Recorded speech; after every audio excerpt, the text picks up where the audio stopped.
It's a good morning and welcome to a cool Harare Sports Club for the third and final one-day match between Scotland 11 and Zimbabwe A.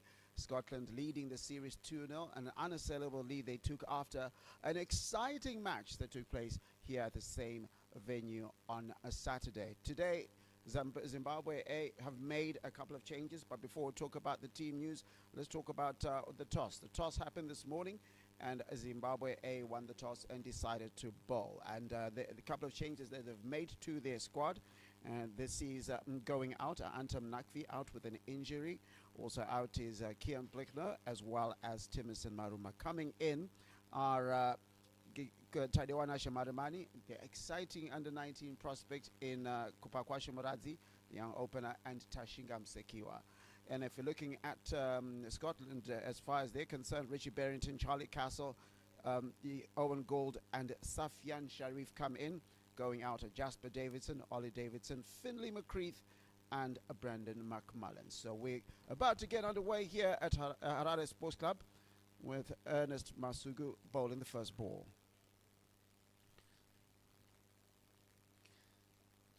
It's a good toss to win for the Zimbabweans, given the fact that it rained overnight.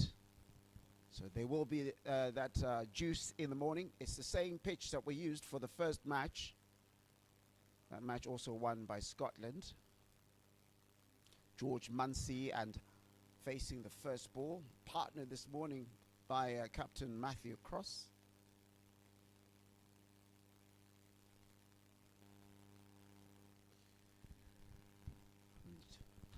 Gets off the mark to the Scottish. The umpire gives a leg by, so still nothing off the bat. Ernest Masuku bowled very well in the previous match. Had a couple of drop catches off his bowling. Also dropped one himself. And that's a department that the Zimbabweans want to have a particular look at. Total of 687 runs were scored on Saturday. Not sure if we'll get the same in the surface.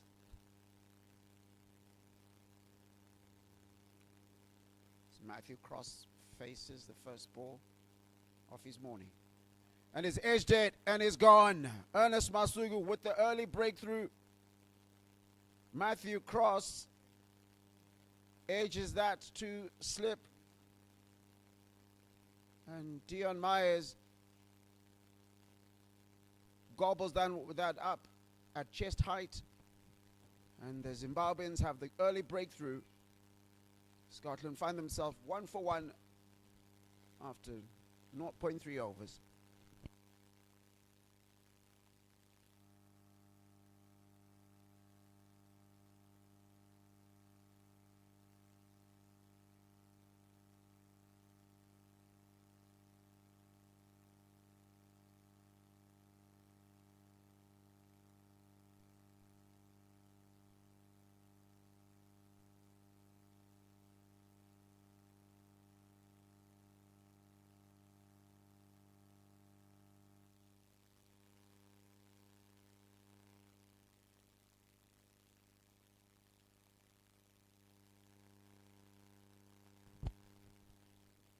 It's an early breakthrough for the Zimbabweans. The start that they'd have wanted this morning. And you can see right from the morning that there is a lot of movement off the surface, making for a difficult hour or so of this morning. And if we don't get the sun peeking out anytime soon, it might be not much change in as far as what the surface will be doing this morning. As Owen Gould faces his first ball.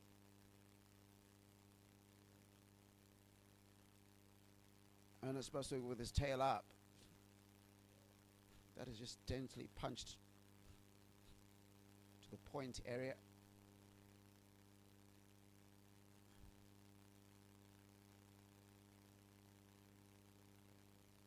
And Owen Gould actually coming in for his List A debut.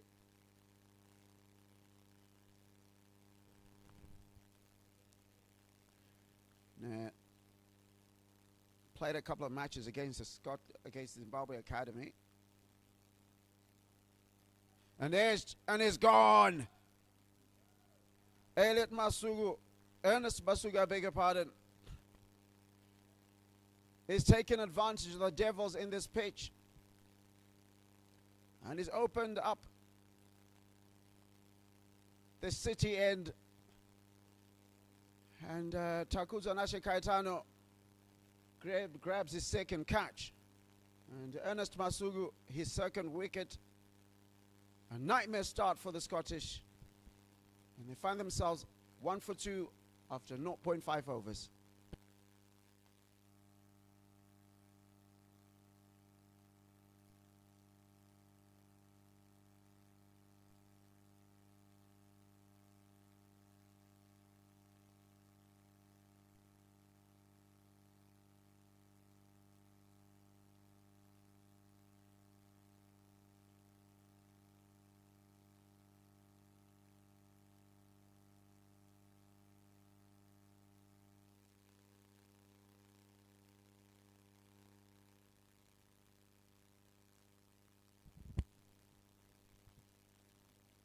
So coming out now to face bowler with his tail up is Richie Berrington, and he's out there because of some absolutely brilliant bowling from Ernest Masuku. Richie Berrington coming in, a player with loads of experience, played 190 List A matches, averages 30.96. Got 600s and 28 50s. And for Scotland 11, they will need him to be at the races and get it bat onto ball with confidence, down to third man, and at the end of that over, the score is 2 for 2.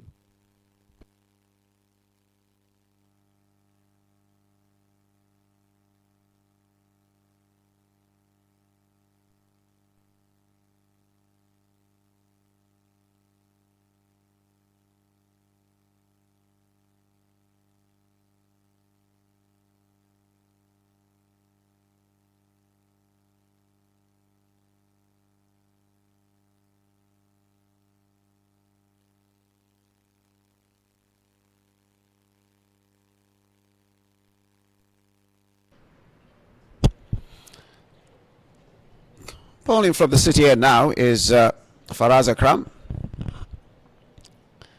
That's something of a mixed match. In the first encounter in his first performance in the second encounter between the two sides. Went for plenty. And so he was coming down for that. Is having to reload his run up once again. For plenty, took 2 for 77 and 9 overs, so it was going at 8.56.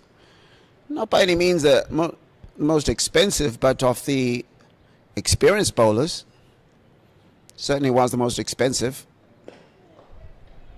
And just bowls into the batter, and Richie Berrington just punches it to mid-off, collects, throws it back.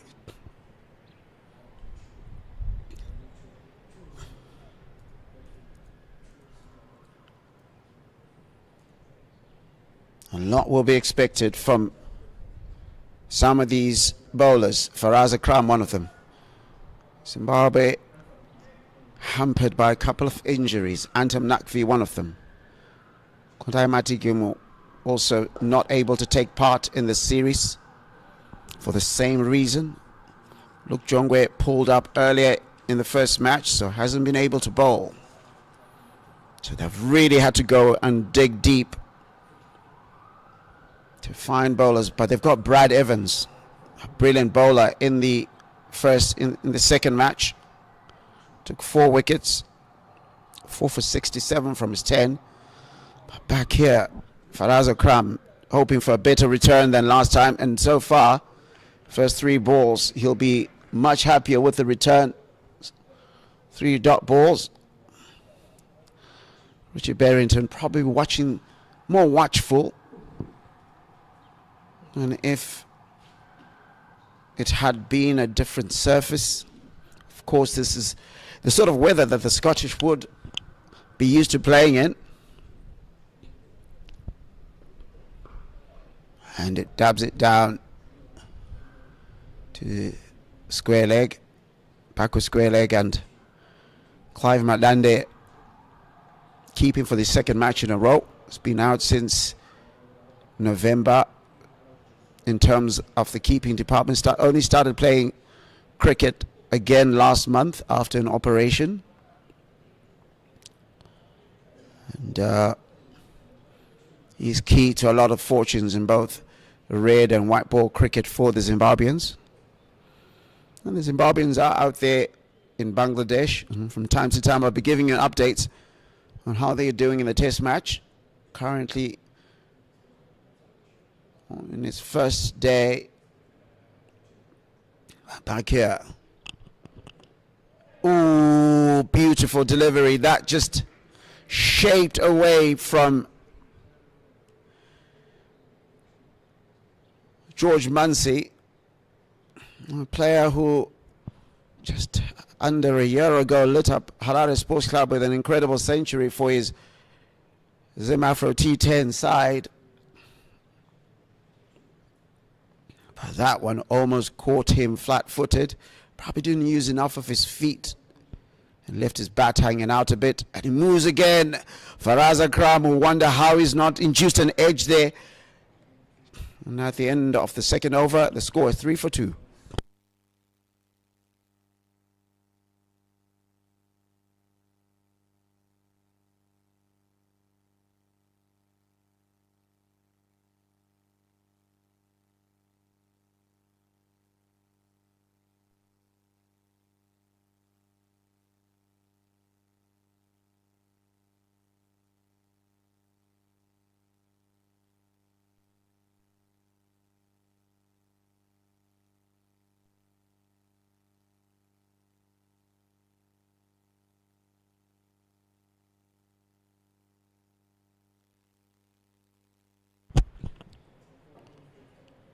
Ernest Masuku continues from the golf course end, hoping for the same as he did in the first over, in which he took 2 wickets, conceded just a 1 run.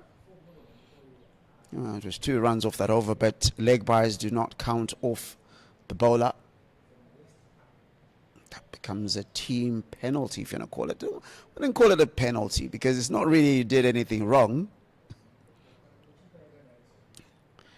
Richie Berrington, a much more experienced campaigner, will be hoping for better fortunes against a bowled him! What a delivery! Ernest Masuku hits the top of off stump. Richie Berrington was leaving that. And probably not the best decision. After the combination of a wicket, Ernest Masuku is flying this morning. Grabs his third wicket, and Scotland 11 find themselves 3 for 3.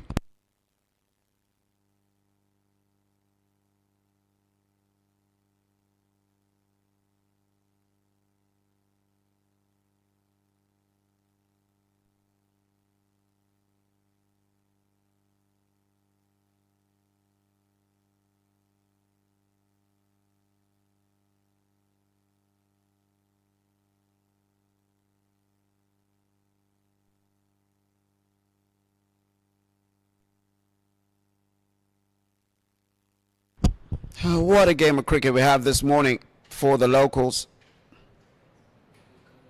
Zimbabwe trying to get themselves back at least 1 win, and they couldn't have asked for a better start than this one. Because Ernest Masuku, the veteran all the way from Bulawayo, plays out with the Tuskers over there. Has come in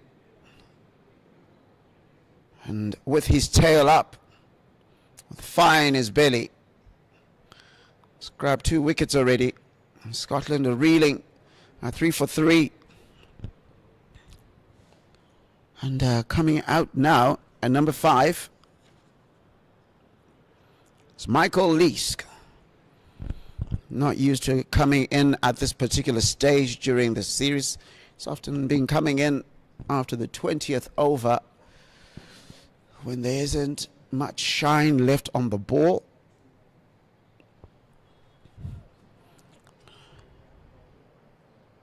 Ernest Masuku, well worth his weight in gold this morning.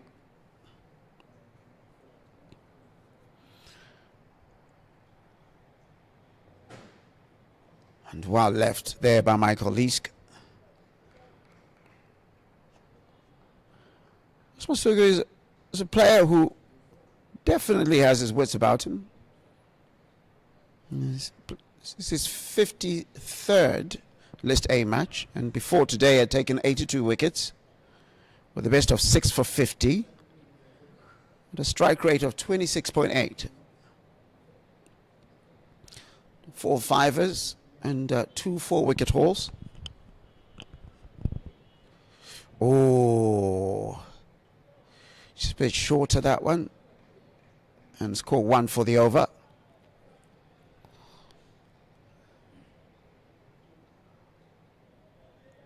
And you'll be thinking if that attempted pull shot by Michael Leask didn't seem to have the kind of commitment you want from a batter at this stage, because just a feather on that and he'd be gone, and Scotland would find themselves in a much greater slough of despond than they find themselves now. And he's hit it back past the bowler, straight off drive, and Michael Leask with a shot of authority. The first boundary of the match for the Scottish, and they move to 7 for 3. Need a bit more of that from the Scottish.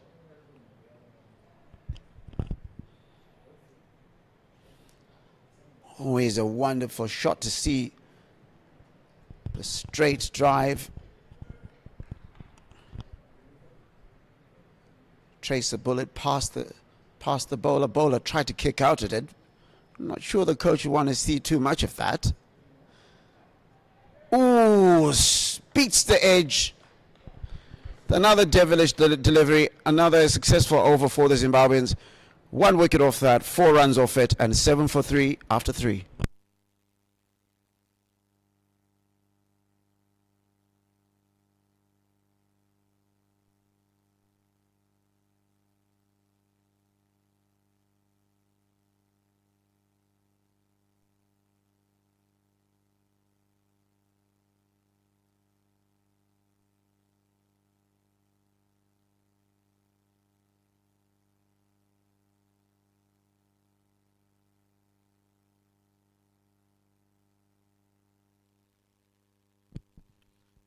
Akram comes back, induced a couple of, well, beat the edge a couple of times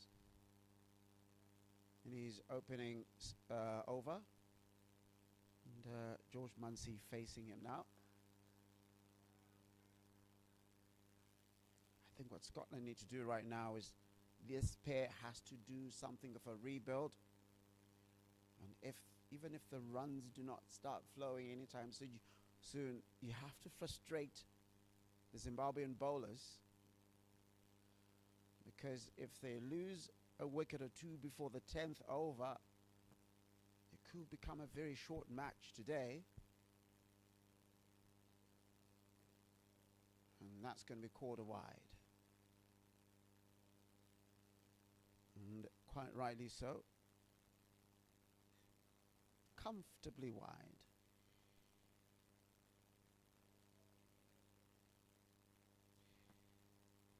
Nice overcast weather at Harare Sports Club. Good weather to have a constant supply of coffee or tea. And punched it into short mid-wicket region, and a run off that.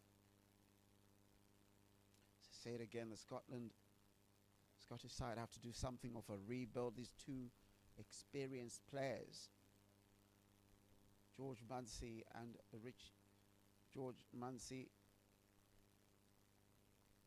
out there.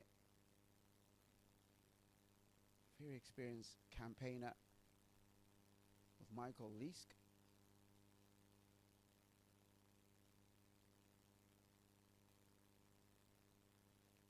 A couple of times that Faraz has done that this morning. Perhaps not quite gotten himself into a rhythm. It hasn't cost him so far, and as far as runs are concerned. And that's gone into the air, but lands in a safe area. Third man not able to run into that to try and collect. So they're able to scamper through for a single. There was a lot of excitement from the Zimbabwe collective. Thought they had a wicket there. And Faraz, having beaten the edge a couple of times, induced one there, but into a safe region. George Munsey survives. Michael Leask facing now. Facing Faraz Akram for the first time today. And does it with confidence. Gets the full face of the bat. And so, well fielded of his own bowling by Faraz Akram.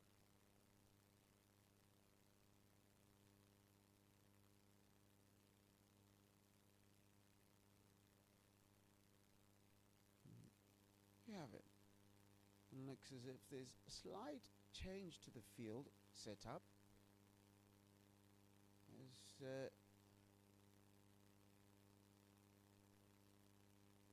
Looked as if that's going to be called a wide, and well stopped by the keeper there, Clive Madande, but he's gotten mid on just that little bit finer, probably putting a fielder there for how Michael Leask does seem to like to hit it past the bowler. Probably gives himself a bit of a chance of trying to stop that, but if he hits it with the kind of authority he did in the previous over, should expect that to get to the boundary very quickly.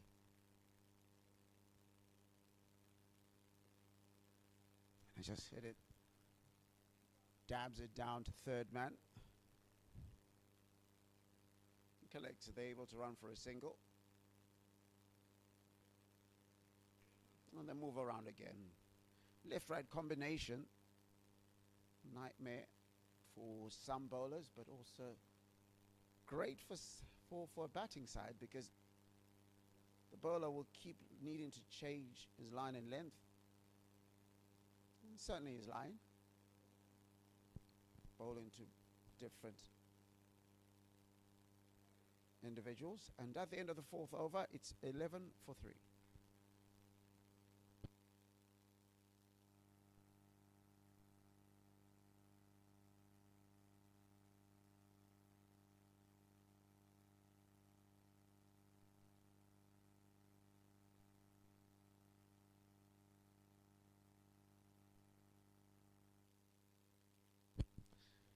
While the setup is happening there, just to give you an update of what's happening, Zimbabwe against Bangladesh. Zimbabwe are currently 136 for 2, having decided to bat first in the morning.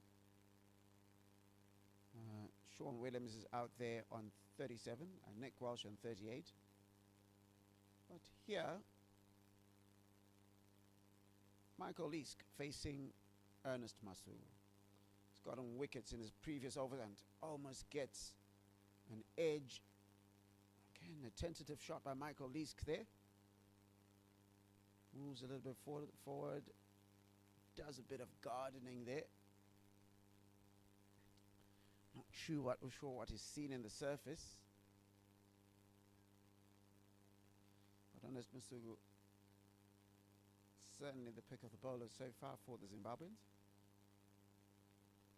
Bowling his third over is 3 for 5 at the moment. And a big shout of no from Michael Leask. Tadiwa Marumani taking a dive to stop that one. No, certainly no run there, but George Munsey looked a lot more interested. Put his side in all world of danger.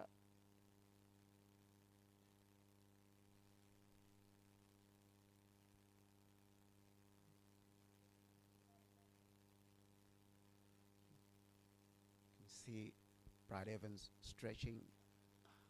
And that's a beautifully hit shot. A nice cover drive, finds its way to the boundary.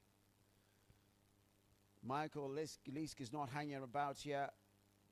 Trace a bullet shot.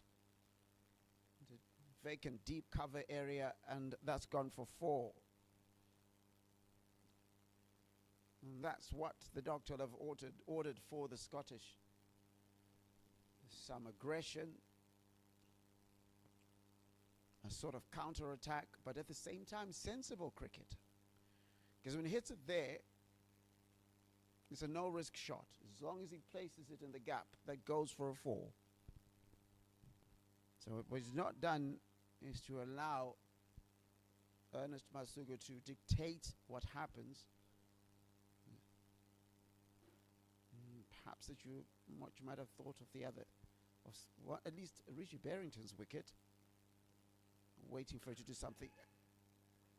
Hits it into the ground and comfortably collected by Roy Kaia, the captain at Meadoff.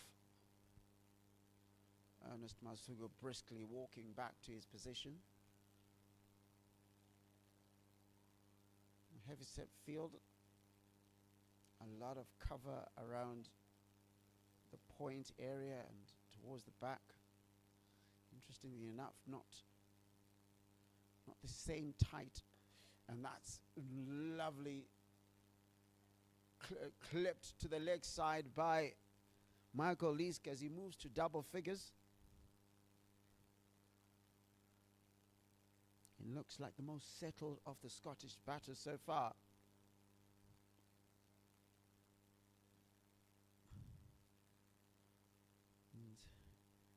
And moves to 13 off 11 balls. Came in, had a quick look. Then in the previous Ernest Masuku over, drove him down past the bowler. And that's what you like to see from the Scotland side. Oh, that one is called wide. So Ernest Masuku will have to bowl that again. And over that, by his standards, has been expensive. And conceded 5 before that over, and now he's on 9. In the grand scheme of things, if you'd ask him after 3 overs, if he had conceded 14 runs and taken 3 wickets, he'd have taken that.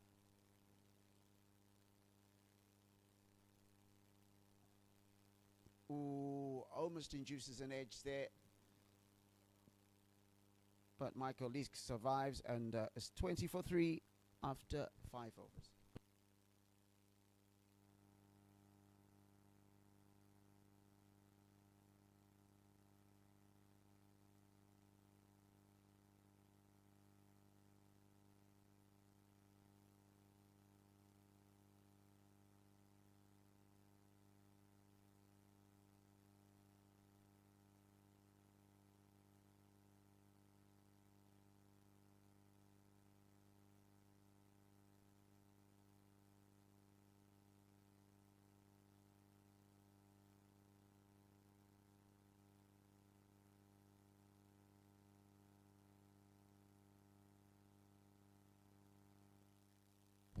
Faraz Akram continues with his 3rd over. It's been miserly, conceded 5 runs off his 2 overs so far.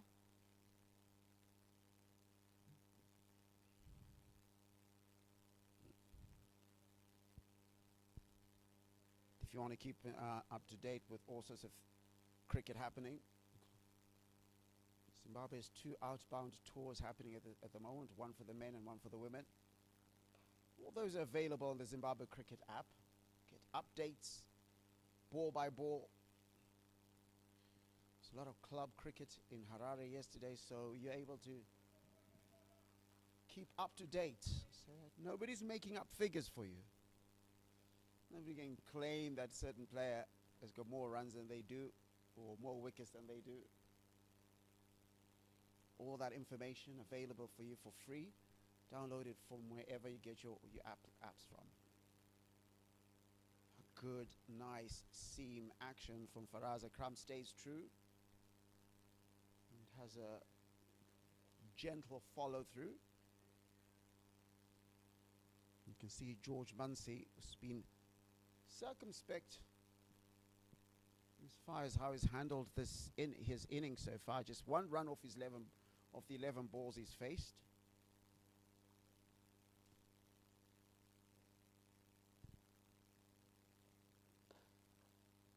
And then it dabs that down, doesn't get past the fielder. Roy Kaia placed himself in a sort of a rather fine mid-on. He's able to gently collect that easily. And Faraz Akram is going to the last two balls of this over. And that's gone, pierced through the cover region. And should it make his way to the boundary? No, it doesn't. And able to run for two. George Munsey just gets past those two fielders there. So moves to 3 off 13 balls as Faraz Akram now to close out the over. Probably hoping for a dot ball more than anything else.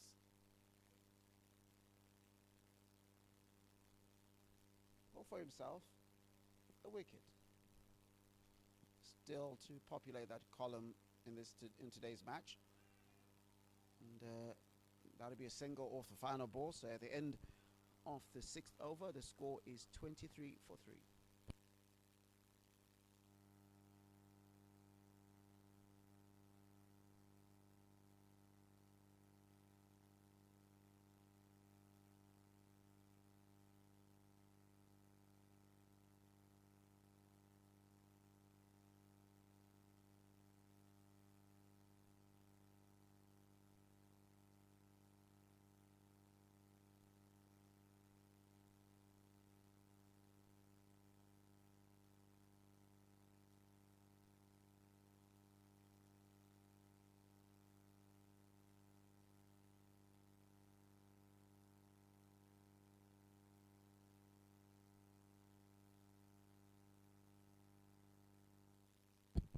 Ernest Masuku continues from the golf course end.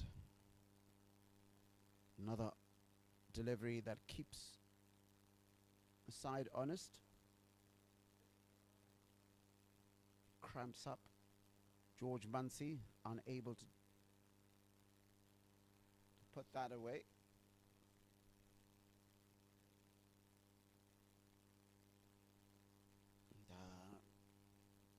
Here, spotting Brad Evans going through his stretches, probably the next change that's coming. And that one's driven wonderfully again by George Munsey. Had a similar shot in the previous over against Faraz Akram and collects 2 runs. Gets onto the top of the delivery and with a straight bat just gently guides it past point and cover, and both want to have a bit of a run to stop that from getting to the boundary.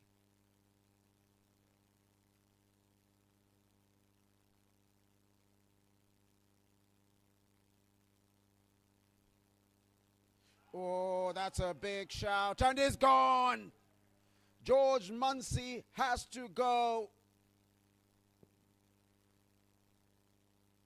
Umpire, I know Chabi, in a true characteristic fashion, gives it a quick think, lifts up the dreaded finger,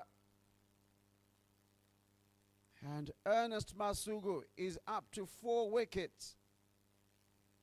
With that one, George Munsey trapped leg before and is gone for 5. And Scotland and 25 for 4 after 6.3.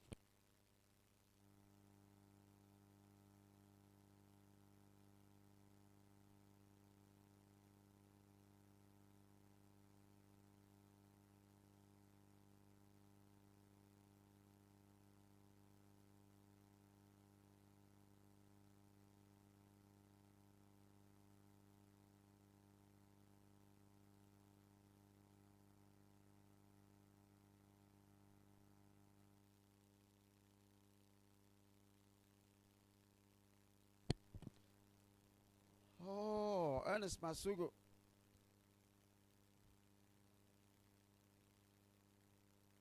Taking advantage of overcast conditions. And you know, they say it's overcast conditions, he should be bowling this well, but you still have to do it. And he's bowled not just admirably, but beautifully this morning. And Mark Watt coming into unfamiliar territory in as far as this series is concerned. And we're looking at some really brilliant bowling from Ernest Masuku.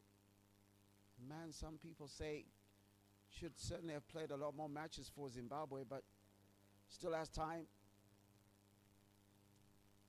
Seam department is one that is of interest a lot to those tasked with the Zimbabwe cause and those who are fans of Zimbabwe. At the age of 34, apparently in the 32, I beg your pardon, extracting a lot of pace, a lot of swing, a lot of bounce. And that's what you want from your bowlers.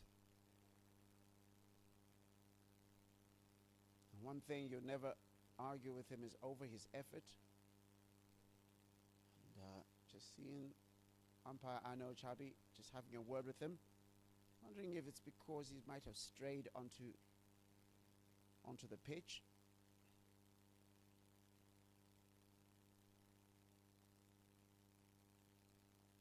Scotland have to engage in a rebuild here.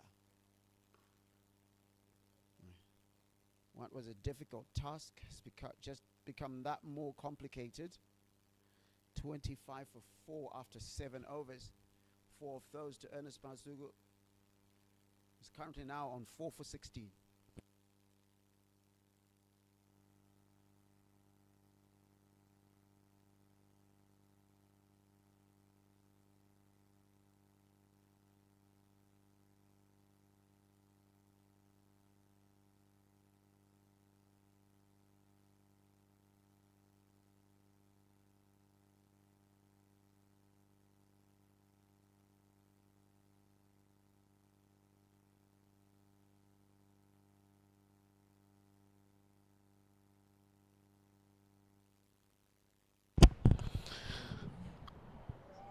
Akram back in the attack, or continues in the attack. Michael Leask, the only batter who seems to have an understanding of this surface.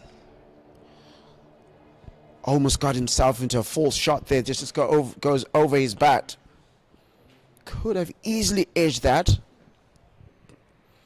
and would be walking back to the changing room.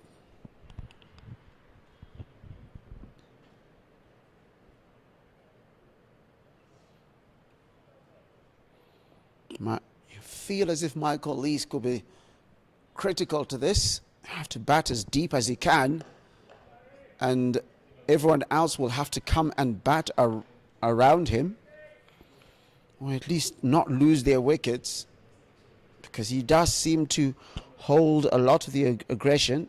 All 3 boundaries in this innings have come off his bat.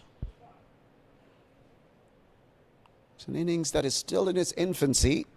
Still another 2.5 overs of the power play, so lot of cricket to be played here. Well fielded off his own ball by Faraz Akram. Luckless in terms of wickets, but has kept things tight, going at 2 and over at the moment.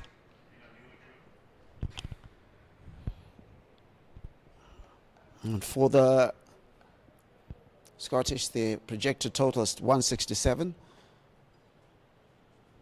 Still, I will insist, that's a drive there, but picked up by Brad Evans. So that goes nowhere.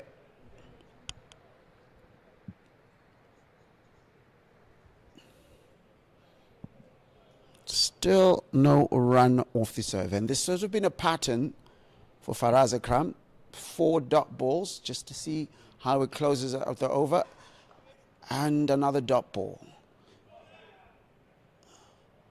Shy at the stumps there, but by Tadiwanashi Marumani.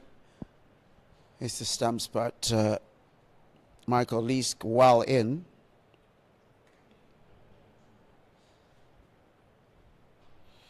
Some tight bowling. Yes, there have been a couple of wides, but in general, the Zimbabweans will be satisfied with your bowling return so far. If you'd asked them 25 for 4, just sort of 8 overs that have taken. Oh, there we go. As I said, almost putting a bit of a curse on him, man. Didn't I?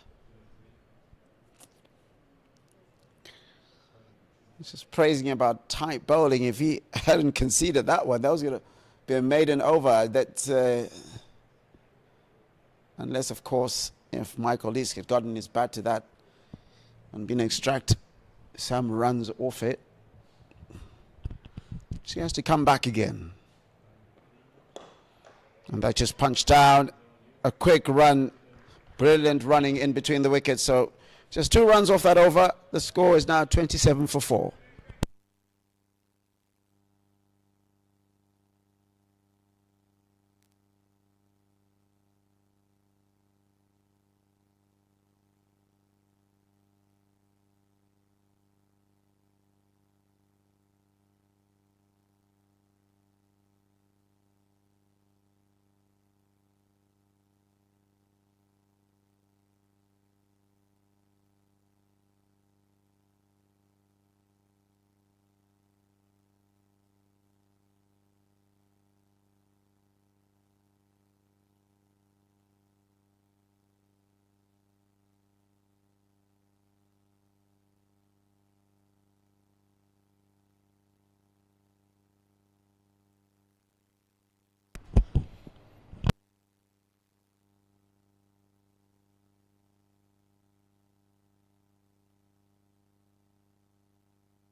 And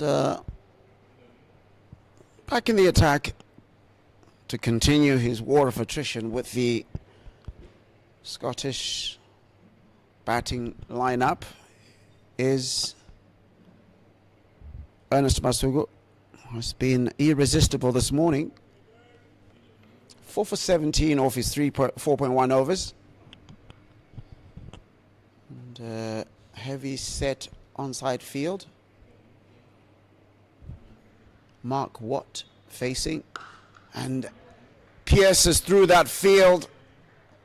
Wonderfully placed. It was short, it was wide, it sat up beautifully, and he smashed it like a tracer bullet, and it's punched to deep cover for a 4. An uncharacteristic delivery from Ernest Masuku, was tended to pitch it up and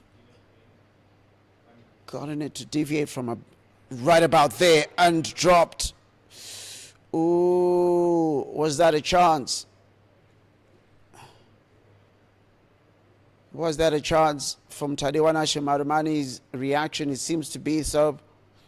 I beg your pardon, it's not Marumani keeping, is it? It's Clive Madande.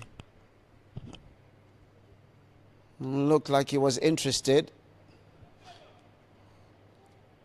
But did very well to prevent it going to the boundary, because if that had gone past him, that was certainly a boundary.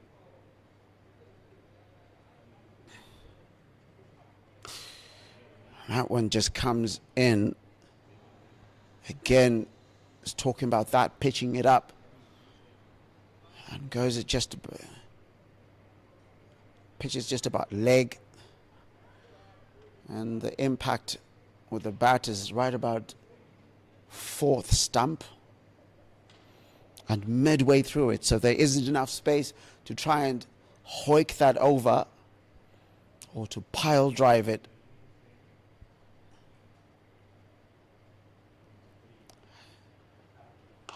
Just there, that's where he's gotten it wrong once again. And that runs all the way to the boundary. And has it, or did he save it there? Judging from his energy, he'll feel as if he saved one. An inquiry from the umpire. The umpire gives runs. So 3 runs conceded there.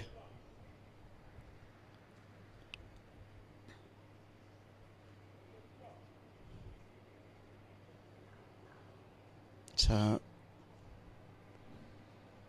some running in between the wickets as needed by both of these side. But I was talking about those 2 shots that went through cover. You could, when Ernest Masuku has bowled a slightly shorter length, just short of a length, it's sat up nicely for for particularly Mark Watt, and has been able to free his arms and send it to the boundary. The second instance, it didn't quite get there.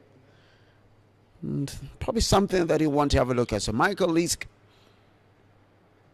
sends that down to third man. So that's going to be a single. That ends the over. 9 off it, 36 for 4 after 9.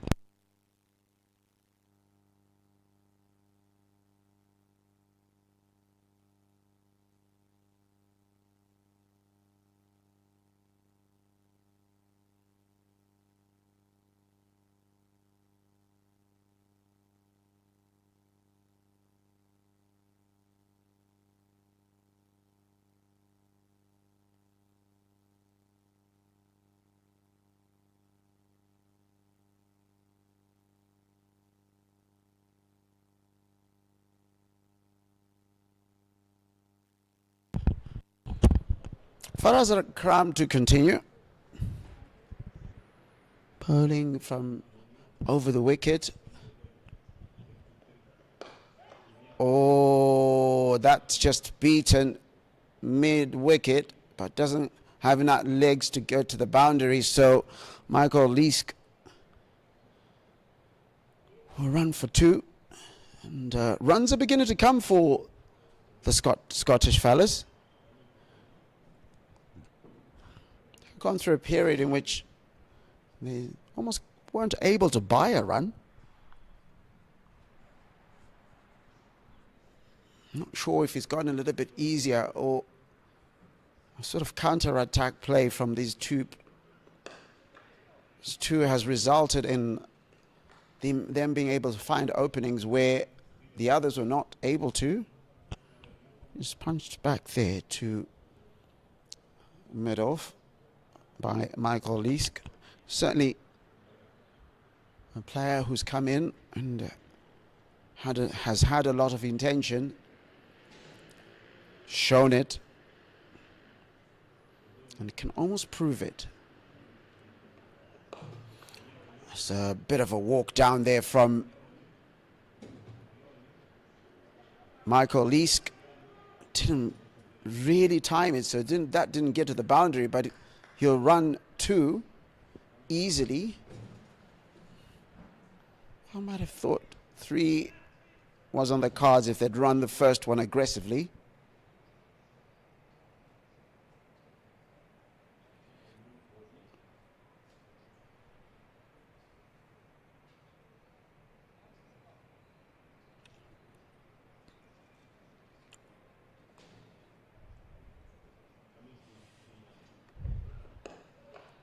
Well defended. Good bowling and good batting. That could have easily gotten complicated.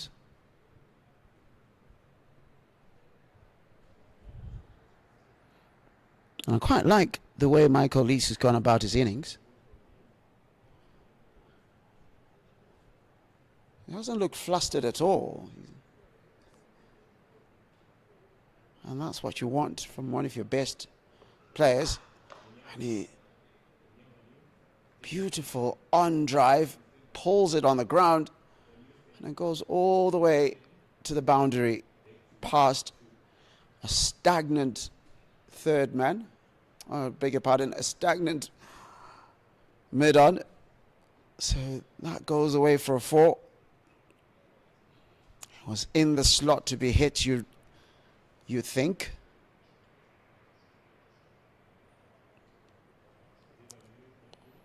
And as I say, the run's beginning to flow just a little bit for the Scottish side. Scotland 11. Remember, they've already won the series after winning the first 2 matches, including a thriller, an absolutely special match that we witnessed here at Harare Sports Club on Saturday.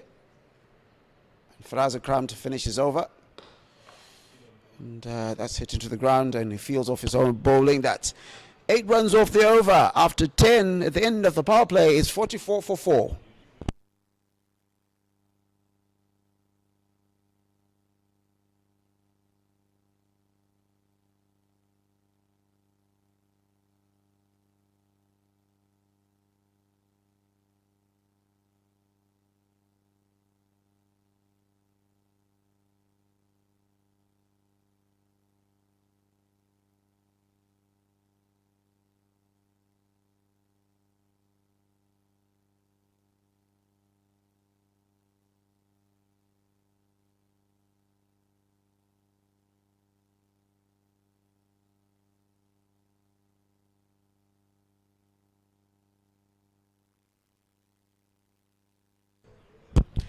Some change in the bowling.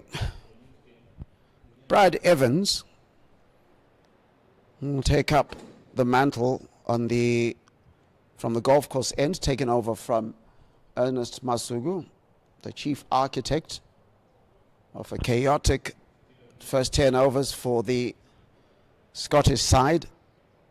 Taken 4 wickets, but was quite expensive in the final. In his final over, in the first 10. So the fielding restrictions change with the end of the first power play as we get to the second one.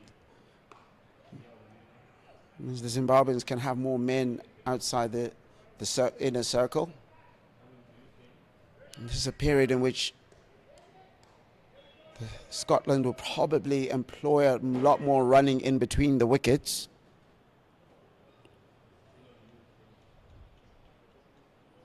Mark Watt is the one facing.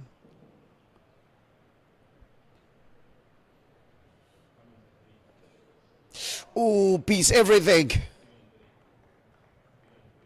He beat everything. And all you can do as a batter is look at the ground, applaud, look in awe, whatever the case may be, but that cuts through everything.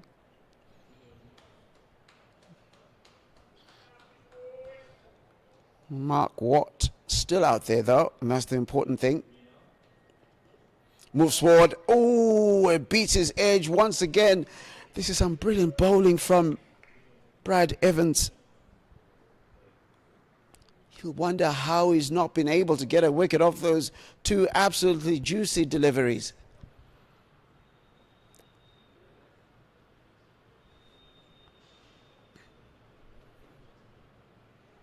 And this goes in for another delivery. Or gets bat on ball this time. After some incredibly Juicy, scrumptious deliveries, the first two.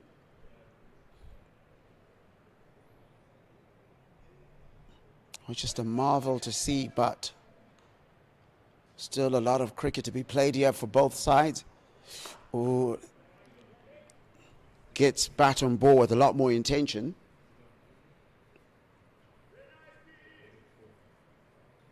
Very brilliant opening over from Brad Evans. Will want to close it out as a maiden.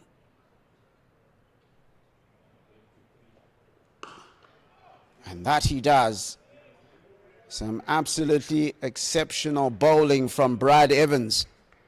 A maiden over. So the end of the 11th over is 44 for 4.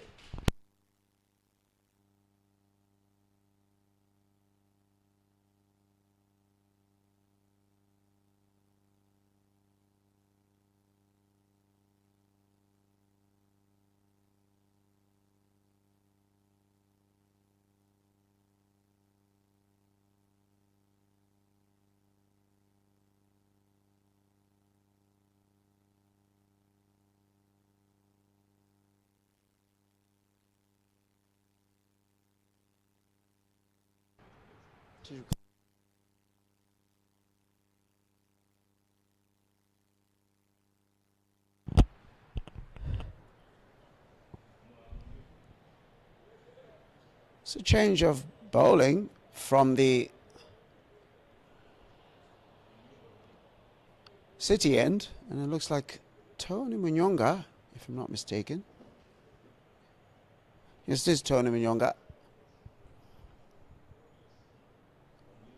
Didn't do a lot wrong in the match on Saturday. A lot of people went for a bag of runs.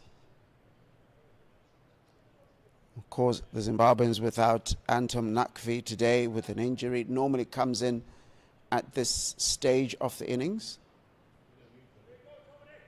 So Tony Munga, the Zimbabweans have to find those 10 overs they usually get from Anton Nakvi from somewhere. It was Miserly in the first and second matches, even though he in the second match did not get a wicket at all, but that was Saturday. This is now. And driven down the ground, well fielded by Brad Evans. That's wide mid-off.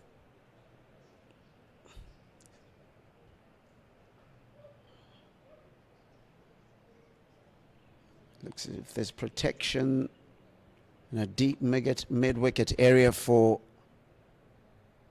Tony Munga. And moving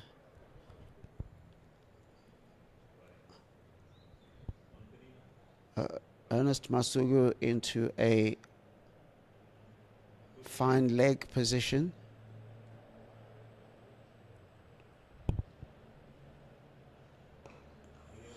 And just gently pushes it to the offside at point where Tashingam Sekiwa collects.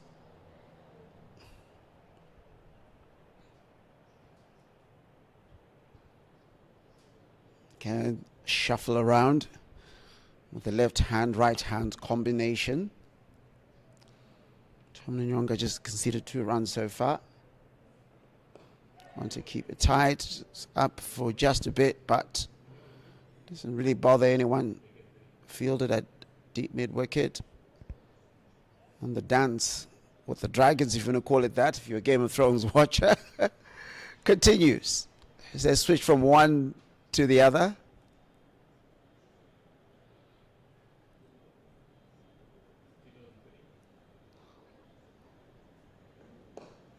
Fairly decent from Tony Nyonga so far. Well fielded by Brad Evans. Prevents that one from going for at least 2, because there was cover behind him. If he had suffered the misfortune of a misfield.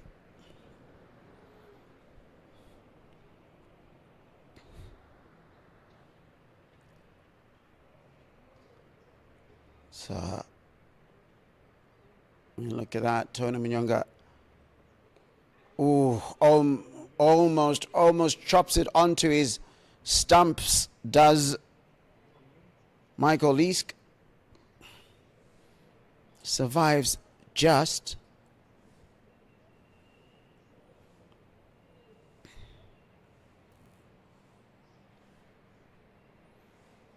And as the tournament younger, a busy over, and finishes off with a dot ball. So after 12 overs, it's 49 for 4.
Brad Evans continues after bowling a maiden in the first over, and there is an inquiry, but that is more from Clive Madande than Brad Evans.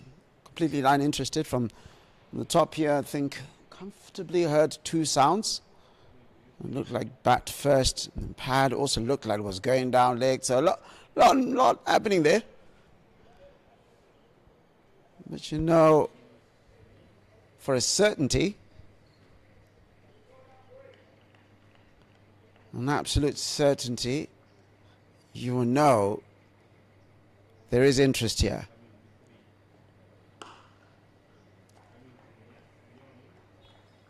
Just into that corridor of uncertainty, and it just sort of looks as if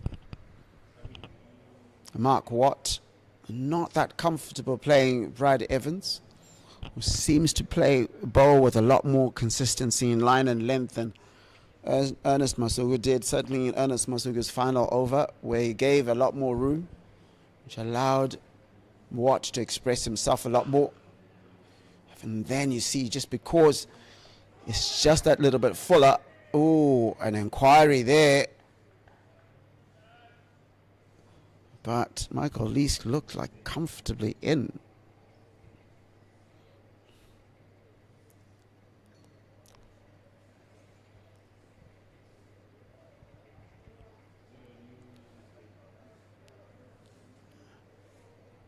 So we can continue.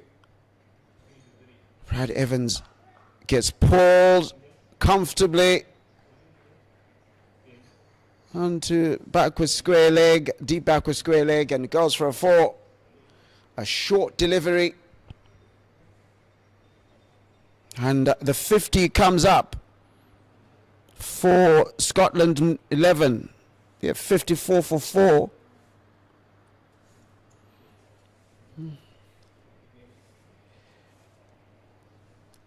After 12.4 overs, Brad Evans straying just ever so slightly, allowing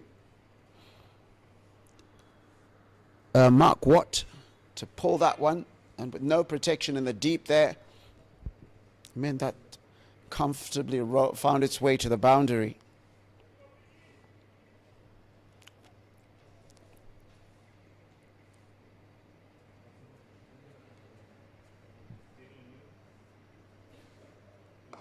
A much better delivery into his body, almost getting into his midriff. And doesn't allow him to do anything with that ball, but also, most importantly, forces him to play. And I guess if there's anything that you want from your bowler, if you're a coach of a young person watching, that's how you want to bowl. Force the batter to play. Again, not much room given there, but 5 runs off that over. And so at the end of the 13th, it's 54 for 4.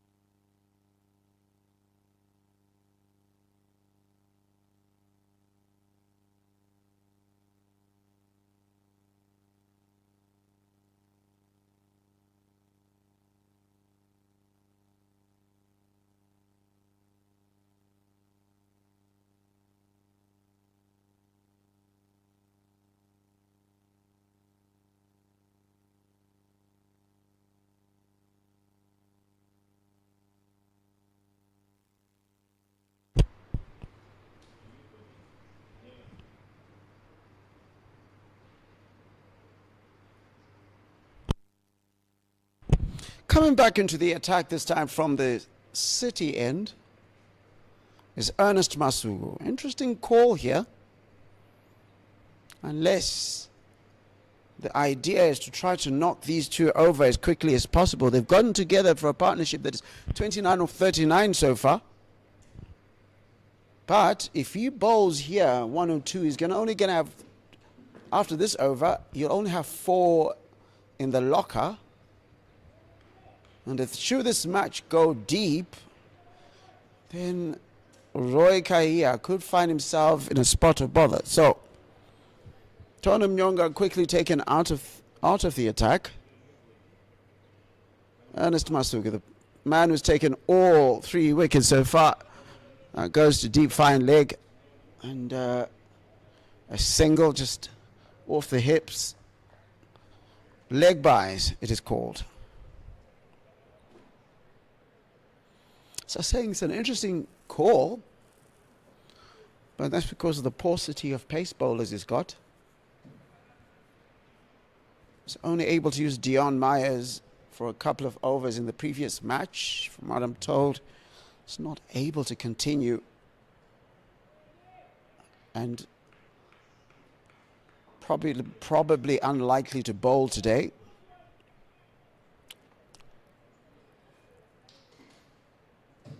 So Roy Kahia having to scrounge around for some bowlers today, but I want to see this going for some attack, because it could have been easy to just contain and go through the overs. I'm probably sensing an opportunity here.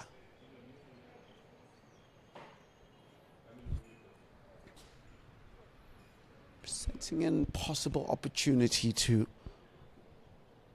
if the cat was not among the pigeons, it's gnawing at them now. 56 for 4 being the score. All 4 wickets gone to Ernest Masuku, the man with the ball at the moment.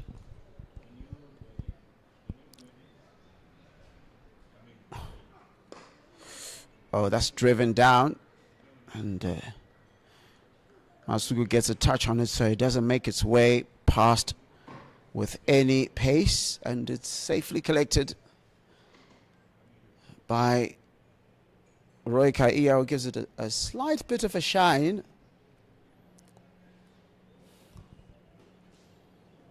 A decent over so far from Ernest Masuku, just the leg by and the 1 run off it. The 1 run off the bat, that is. Not a great delivery, that one. But the timing not quite there. Maybe a slowish delivery, so that is pulled into a deep mid-wicket area. Safely collected, and they're only able to run 2.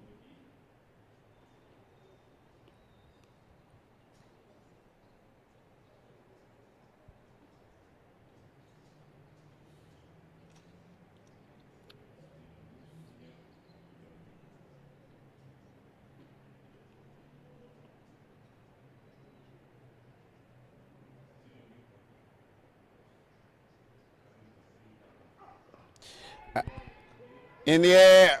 Oh, doesn't get to it. A false shot by Michael Leask. You feel Faraz Akram did not, committed way too late and could not get to the delivery. They could not get to the ball and give Ernest Masuku and yet another fiver. But that was a slower ball, and they're able to run for, get a single out of it. And this time another false shot, and is gone. Ernest Masuku claims his fiver. There was a warning with the previous delivery.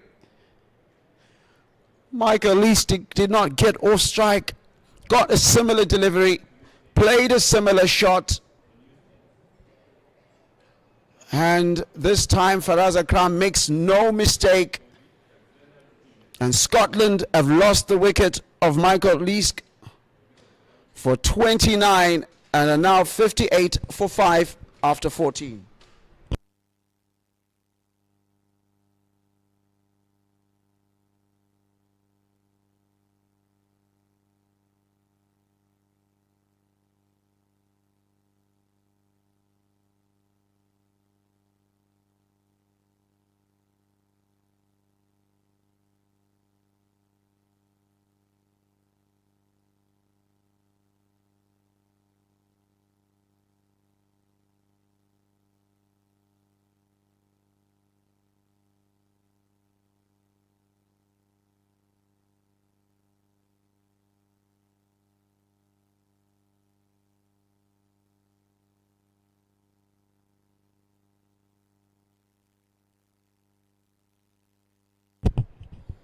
So as players and officials take drinks, an absolutely dream start for the Zimbabweans, especially for Ernest Masuku, who's taken 5 wickets. 58 for 5 is the score Scotland has. And I was perhaps making a few polite inquiries about the strategy by Roy Kaia. Ernest Masuku had bowled 5 and was coming for his 6th. And he's seen something there, and that has resulted in the removal of the dangerous-looking Leask, a player who seemed to have an understanding of the pitch and therefore was causing some discomfort to the Zimbabwe bowling attack. But he's had to go, caught at mid-off the bowling of Ernest Masuku. Ernest Masuku claims yet another fiver. His 5th 5-wicket haul in his List A career, and a great stage to do it on.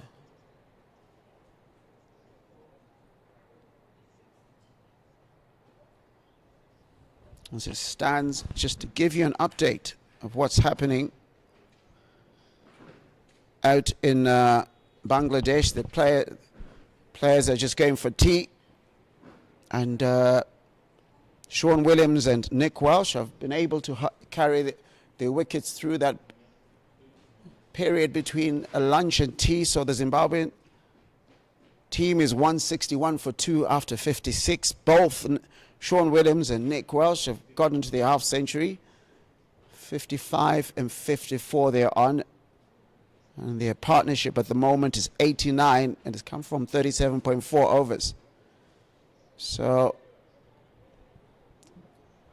Zimbabwe senior and men's national team going quite nicely in the second test out in Chattogram.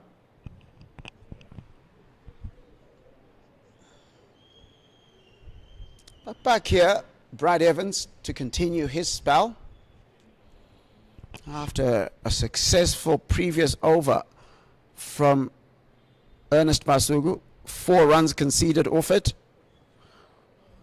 And the big wicket of Leask, as I said, who was looking comfortable. Coming in is Chris McBride. Chris McBride, who in the previous match came in and as an opener, scored 29 of 38. Coming in now at number 7. Christopher McBride, certainly a player of talent. Brad Evans, first ball, a misfield at cover, allows their Mark Watt to run through for a single.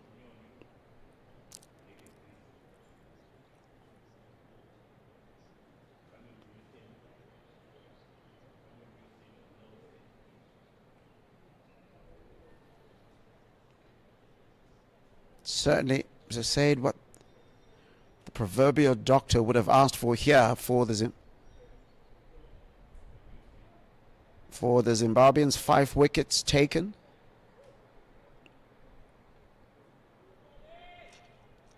And still a lot of cricket to be played.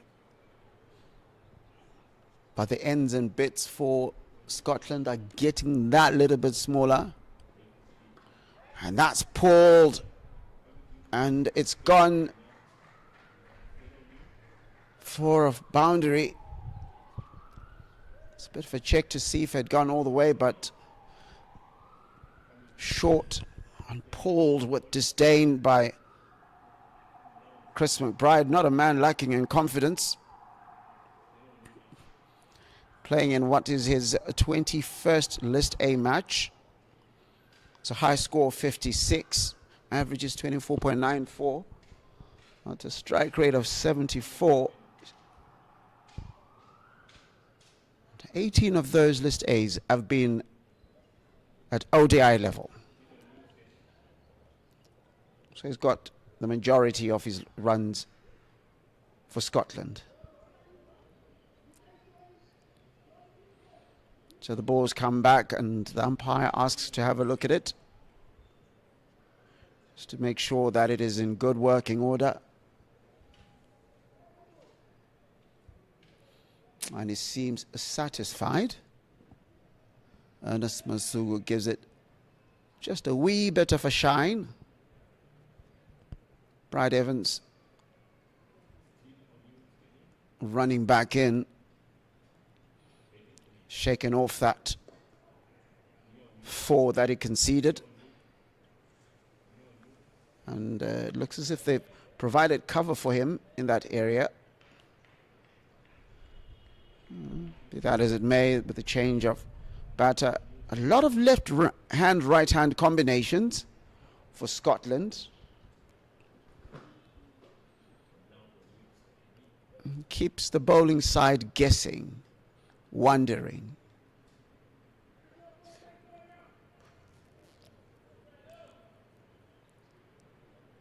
Brad Evans comes in, steaming in once again. Beautifully driven, just square, but doesn't bother the Zimbabweans much. Tony Munsey slides, and just a single off that particular delivery.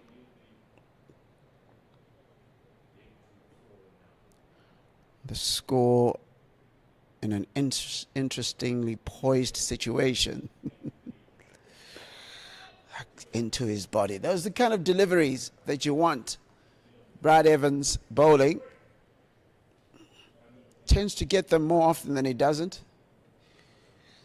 The batter goes and does gardening. Not the only one who's gone and done a bit of gardening in that area, because it seems as if it kicks on just a bit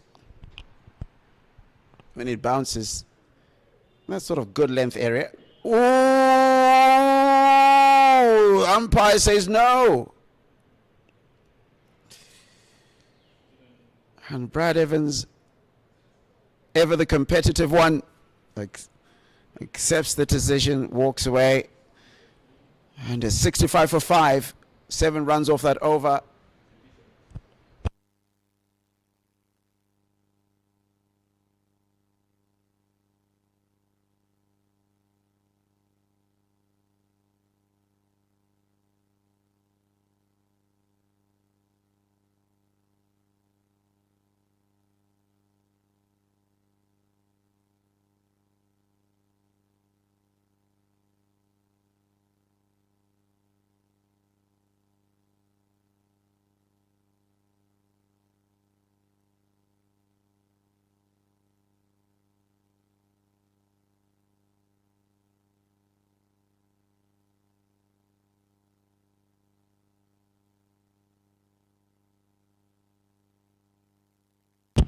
Ernest Masuku to continue from the city end.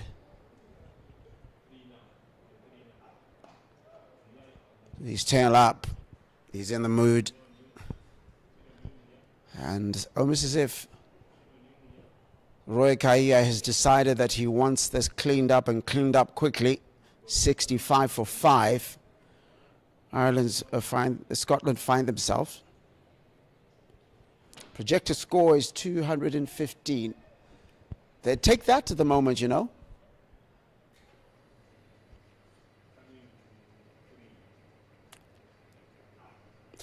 Oh, just beats the edge and goes over off stump. Sorry, goes over leg stump. Beg your pardon. It's right the first time.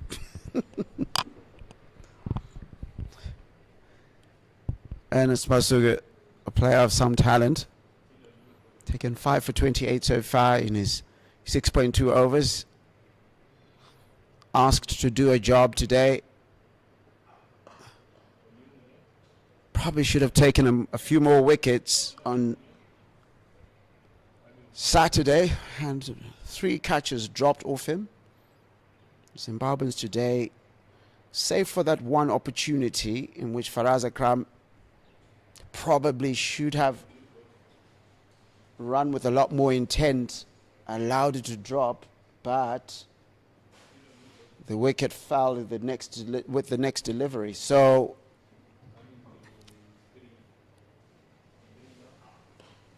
oh, and he's got him. Ernest Masuku, whatever you had to eat today, please share it around, because you are inspired today. 65 for 6. Scotland find themselves. Mark what? Gone, caught at gully. Off 16 for 16. And the Zimbabweans are in the mood, and a frightening mood in particular, especially Ernest Masuku. Tashinga Msakiwa with a brilliant low-hanging catch. And Scotland 11, 65 for 6 after 15.4.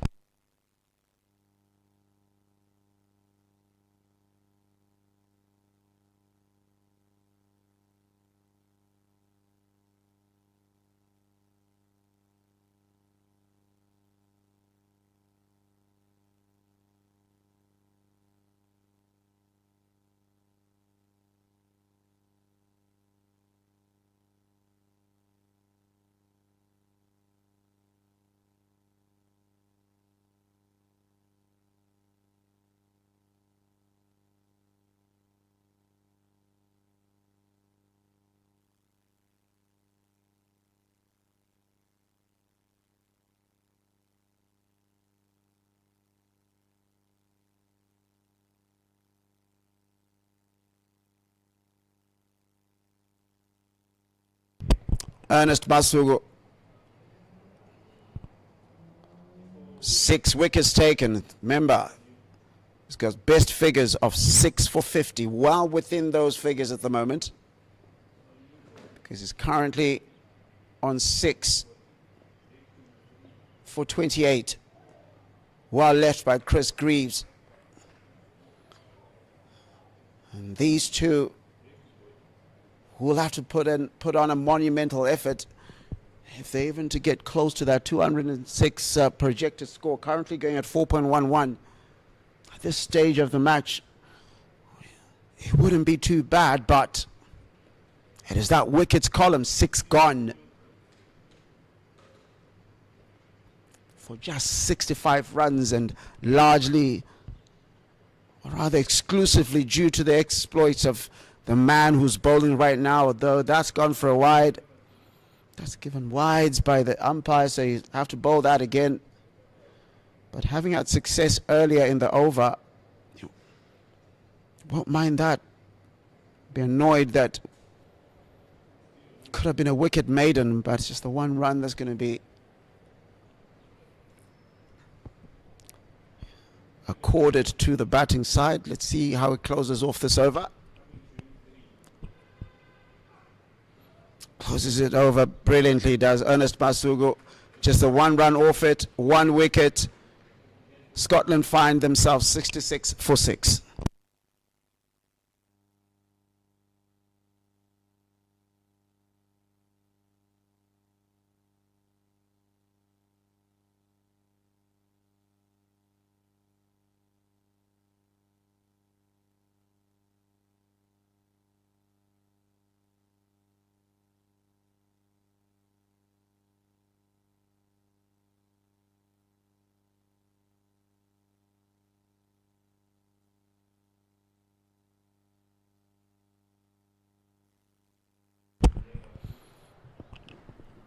Brad Evans continues. You'll feel he should have gotten a wicket or two. Certainly beat the edge a couple of times.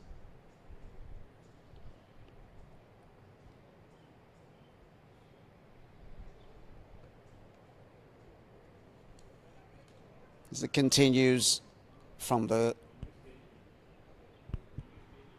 golf course end, Brad Evans bowls that one in. Guided to third to find deep backward square leg.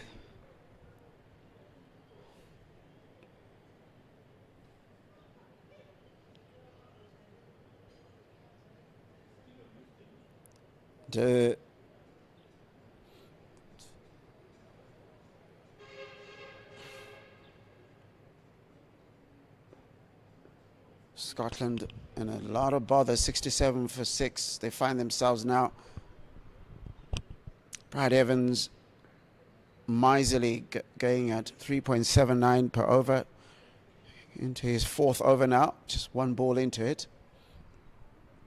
It's the coveted wickets column that he will be hoping to populate sooner rather than later.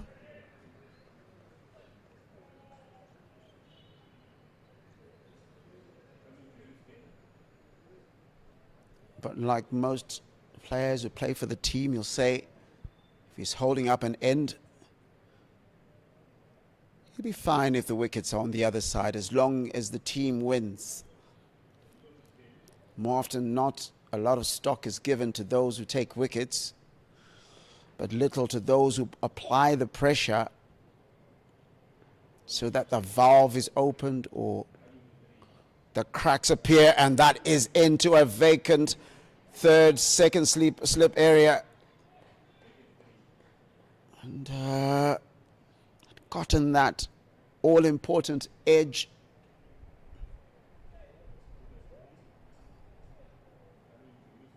So they're able to run for 2.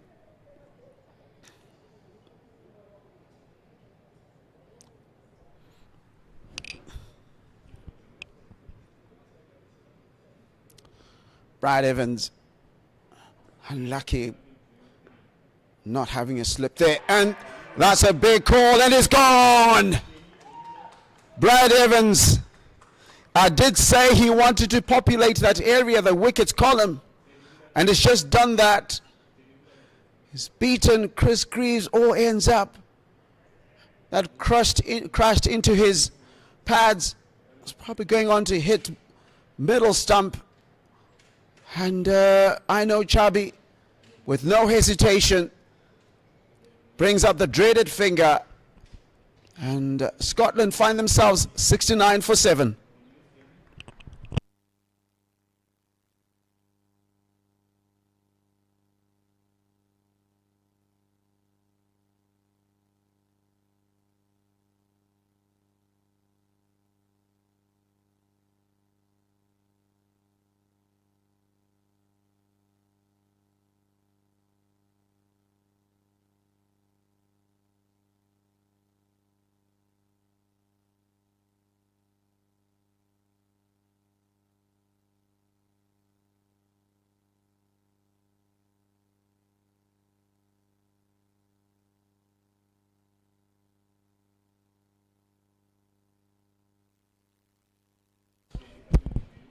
It's been a bothersome morning for Scotland. And After Ernest Masuku had all the fun to himself in the morning, Brad Evans has said, give me a little bit of that, please. Helped himself to a serving with a wonderful delivery that has gotten rid of Chris Greaves. And in comes Jack Jarvis himself. A wonderful bowler. But that will be for later, because for now he must help his side to something of a score that they can defend. But they always say you don't bat and go home. So, well, it might look good 70 for 7 right now. And even if you ended up 100 all out, with the way the pitch is deserving, as the bowling side, you might still back yourself to cause. Oh, that goes through. And Brad Evans gets another one. Christopher McBride has to go. One that tailed off at the end. Nicked off the edge. And Clive Madande grabs it behind. And Scotland in a precarious position. Now 70 for 8 after 17.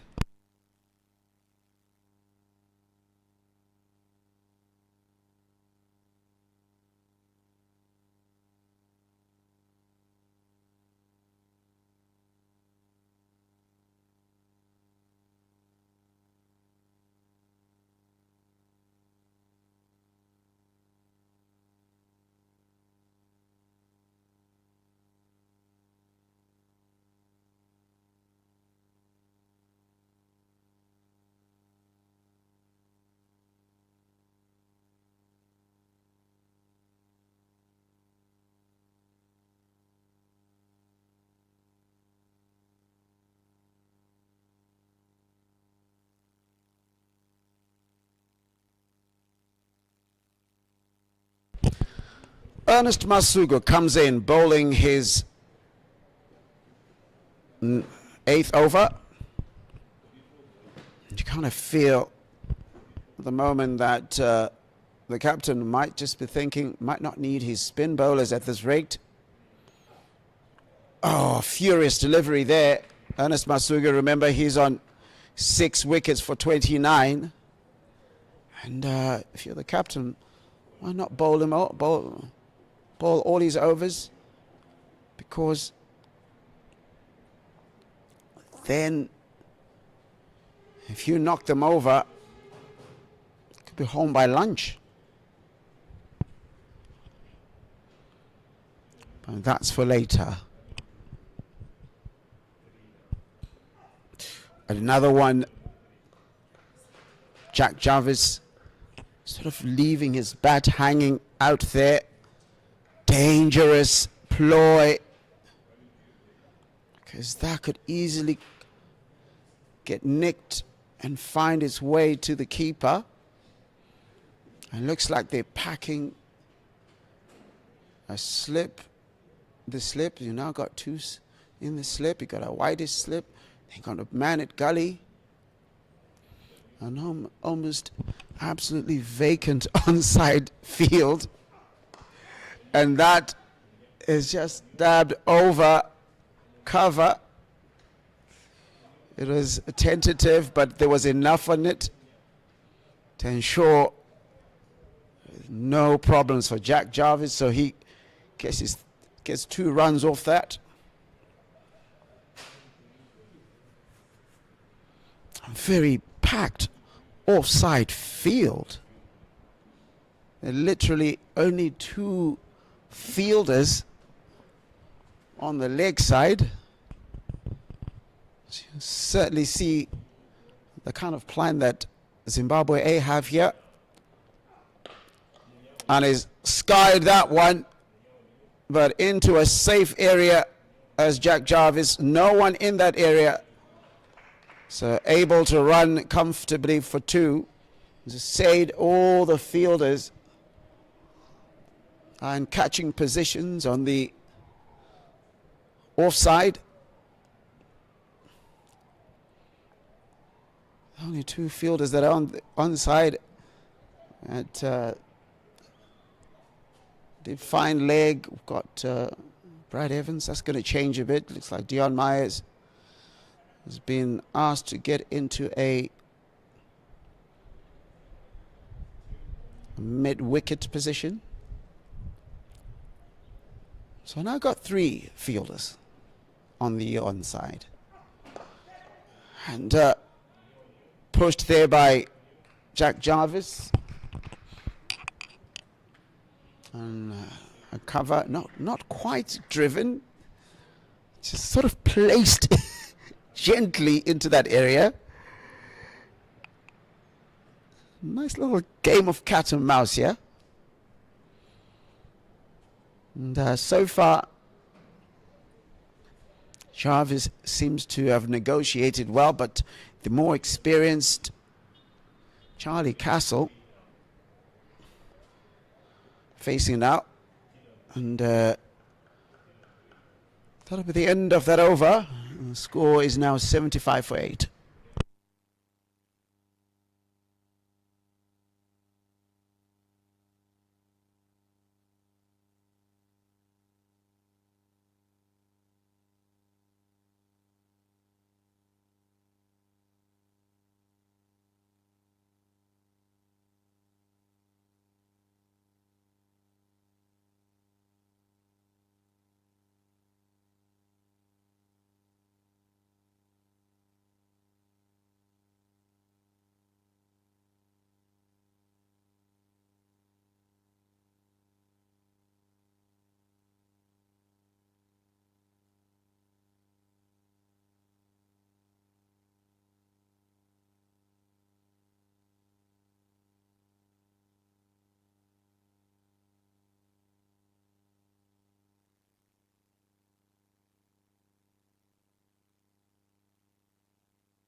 Brad Evans to continue.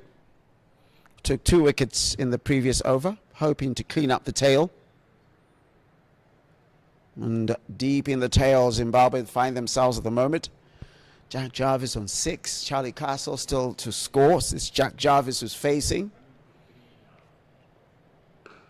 And less of a heavy set of offside field now. You got 4 fielders on the offside, and how many do you have on the onside? We've got 4 fielders on the onside. Okay, now it's 5 fielders on the onside. Just moved one the other direction as you're speaking. These young men.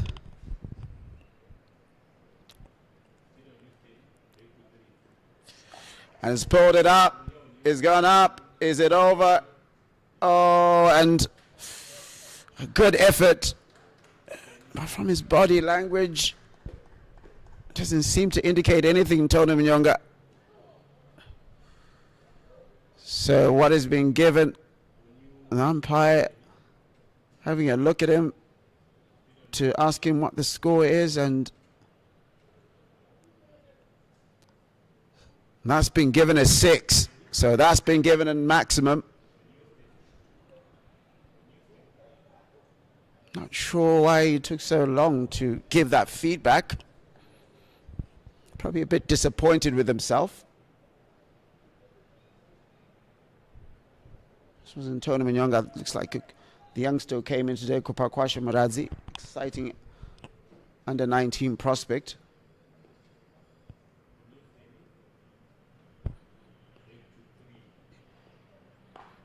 Into the midriff area.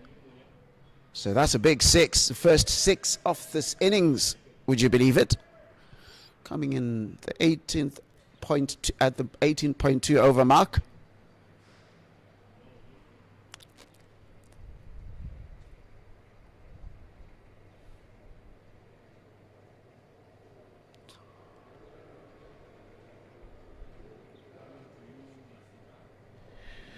Oh, beats everything. Beautiful delivery, probably too good for a tail ender. Or as they call them nowadays, lower order batsmen. They don't really quite like being called tail-enders. It's the old school, lower order batters. And more often than not these days, they can more than hold a bat. And that's skied. It's in there. Call, multiple calls. Oh, dropped it. Tatniwa Nasha Marumani. Oh, had that for a second and then dropped it. Jarvis has gone for all money. And that will not improve the mood of Brad Evans, having had that 6 off the second ball, and now Marumani dropping him. A little bit of that ugliness coming in. Is he used to having gloves or something? Not sure. You know what they say about keepers and outfielding on the out? Could have been a wicket there for the Zimbabweans, but Marumani dropped it. And that over ends 83 for 8.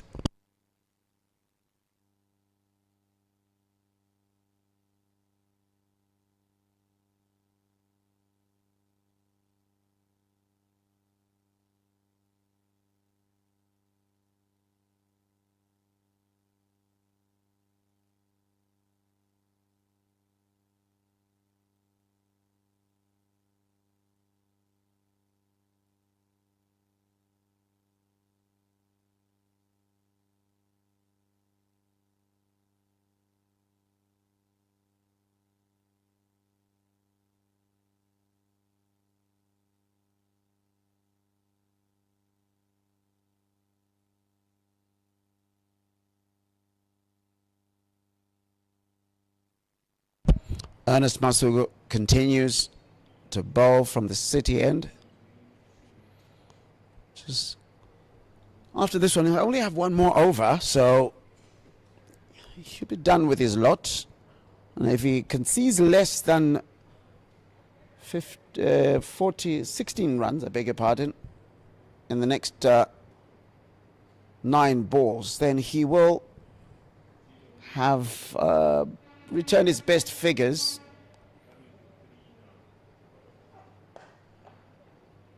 In a List A match, his best figures currently are 6 for 50.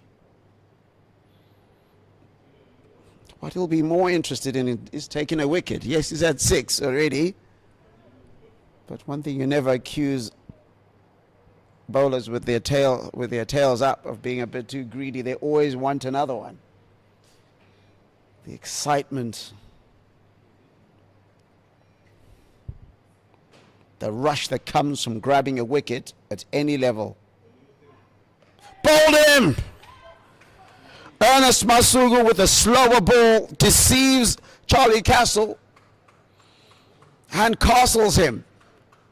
And he's gone.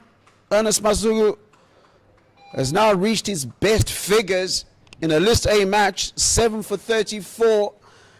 And Scotland find themselves 83 for 9.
And there's the stuff of dreams for Ernest Masuku, 32-year-old, all the way from Bulawayo.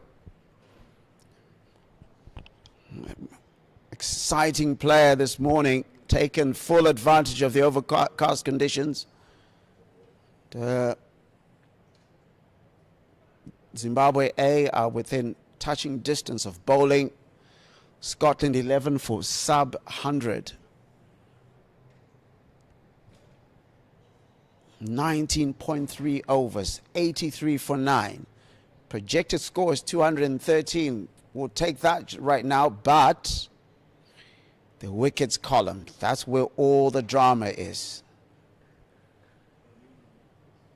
Asking these two tail end batters, Safian Sharif, out there now, who himself will be chomping at the bit, hoping to have a right go at these conditions and have a favorable outcome.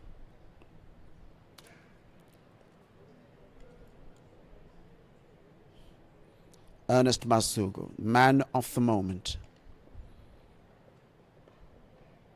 Gently guided to third man, or deep backward square leg by Safian Sharif.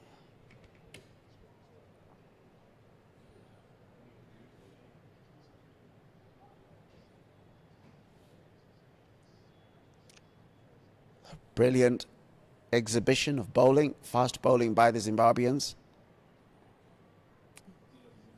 For some may have felt that they were hamstrung by the absence of some of their other bowlers, but as commonly called, 1 for the over, is it? And that's the end of the 20th over. A wicket off it and just 1 run. The score is now 84 for 9.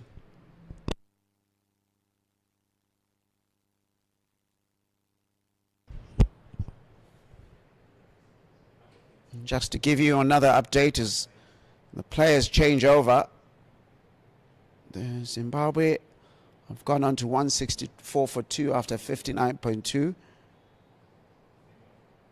overs in the test match against Bangladesh. Nick Welsh has been forced to retire hurt on 54. At the crease at the moment is Captain Craig Irvin, yet to score, and Sean Williams on 58. Zimbabwe won the first test, and this is the second test in Chattogram. But back here at Harare Sports Club, we've seen an exhibition of scintillating strike bowling from these two, Brad Evans and Ernest Masuku. Masuku taking 7, Evans on 2, hoping to get the third one. And an overthrow, but no penalties for it. An attempted run out, but looked like it would have been, well, safe.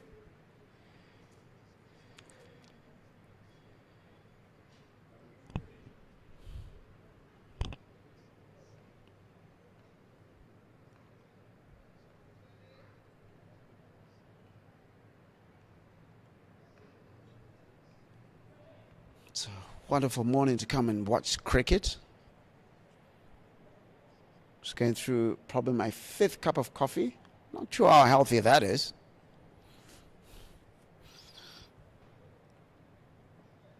Ooh, misses everything. Jack Jarvis wanted to send that to next week Wednesday. But misses everything. This is the intention, no hanging about here. It's clear, he wants runs on the board, something to defend. It's going to be that sort of innings. Safian Sharif went and had a word with him. That's been skied. It's gone up. Madande calling for it and got him. And that's the end of the Scotland innings. They've been bowled out for 85. And the last wicket, that of Jack Jarvis, taken by Brad Evans, who ends with figures of 3 for 24.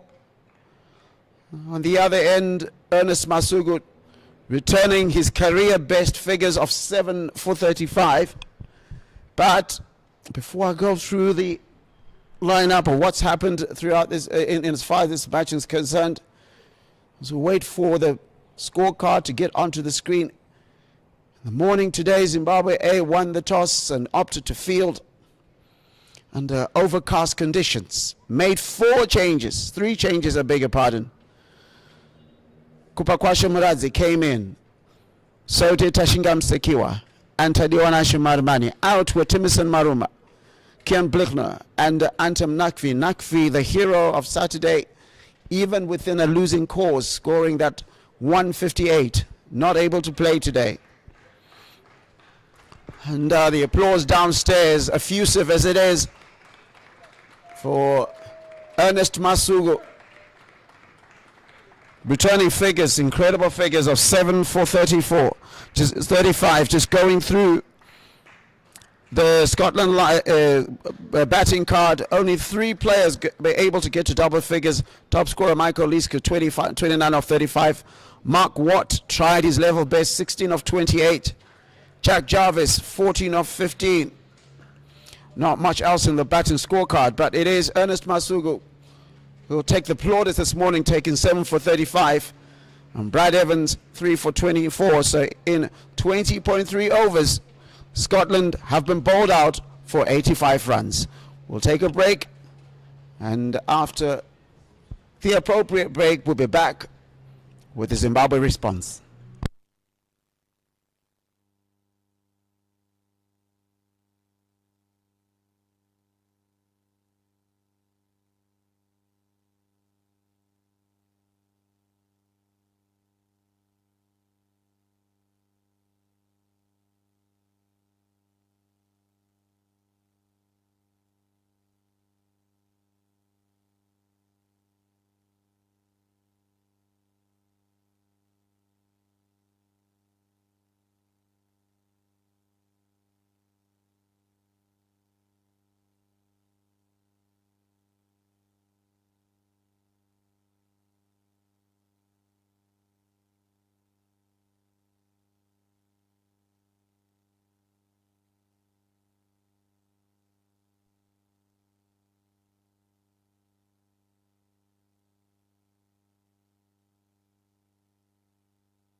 So good afternoon and welcome back to Harare Sports Club, where we've had a frighteningly brilliant morning for the Zimbabweans, bowling out Scotland for 85.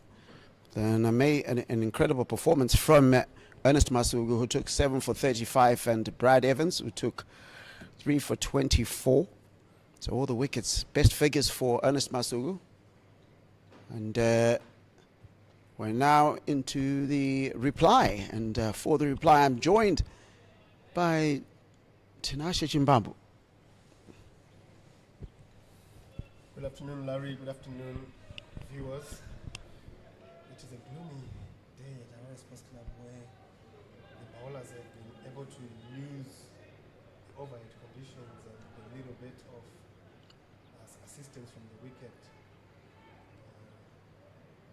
Now it's time for the Scottish to try and emulate what their Zimbabwean counterparts have been able to do. Larry, what's your thoughts? What's in store for us here? As I say, nobody bats and goes home.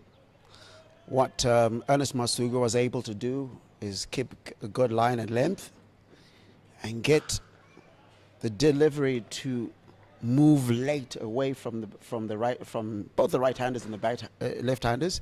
I seem to have a lot more success with the right-handers. But we're certainly in for an interesting afternoon because the conditions haven't changed much. It's been overcast, there's been no sun. So if you're Safian Sharif coming in now, you might be looking at this as saying, I could have a go here. 100% Larry. It's a good start, a bit of shape away from the right-handed opener for Zimbabwe. Trying to see if he can settle in at the length. Takozanashe Kaitano is someone you've seen quite a bit of, isn't it? Well, not known for a flourish with shots, and these would be perfect conditions for him to play what would be his natural game, isn't it? 100%, and it starts off nicely with a beautiful cover drive that's going to run away for 4. Yes, it does. The Scottish in pursuit, but not good enough in this moment. Yes, Larry is a good stroke player, and he will play shots like that. It's really compact, better. Likes the ball coming onto the bat like most of us, and it does look like it's a perfect situation for him because he likes to be playing within himself, and the perfect opportunity with 50 overs to chase at 2.5 an over.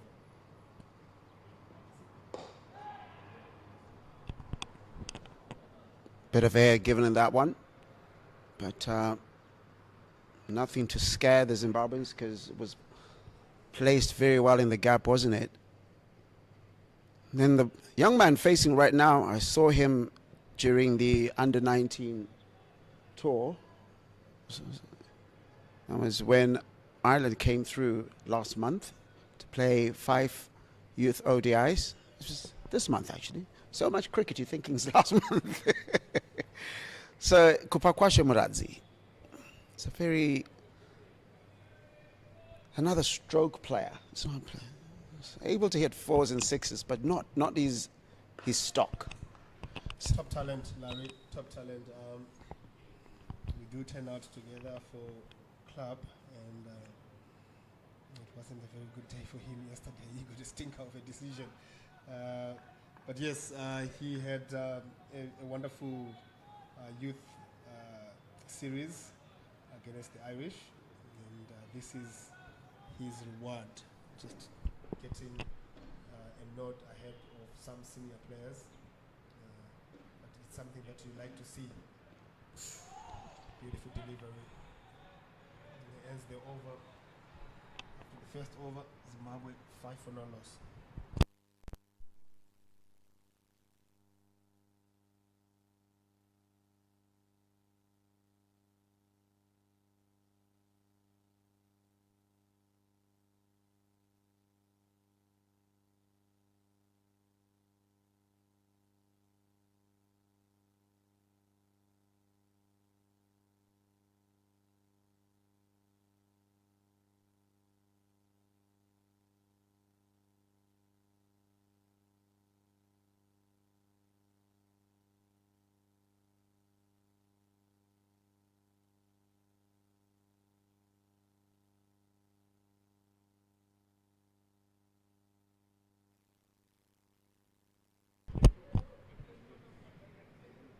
Coming in is Charlie Castle.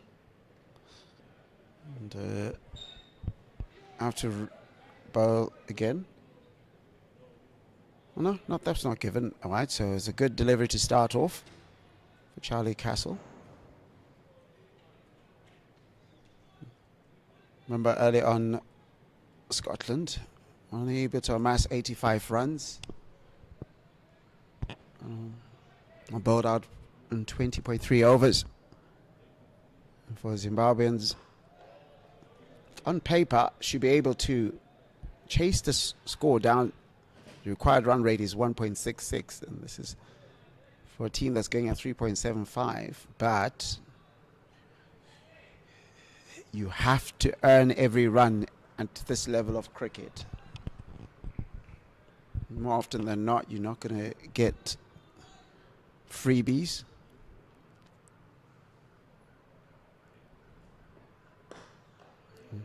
Very solid and compact batter, Takuzanashe Kaitano.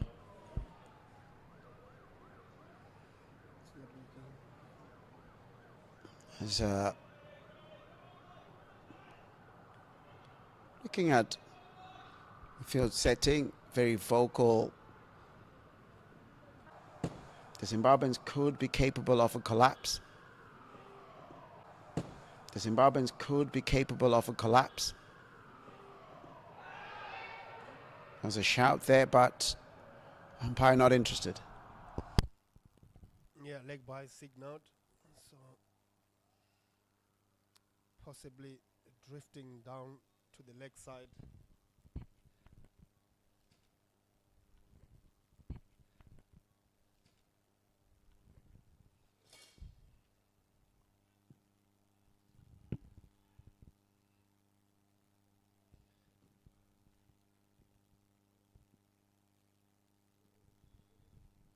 Kupakwashe comes to strike.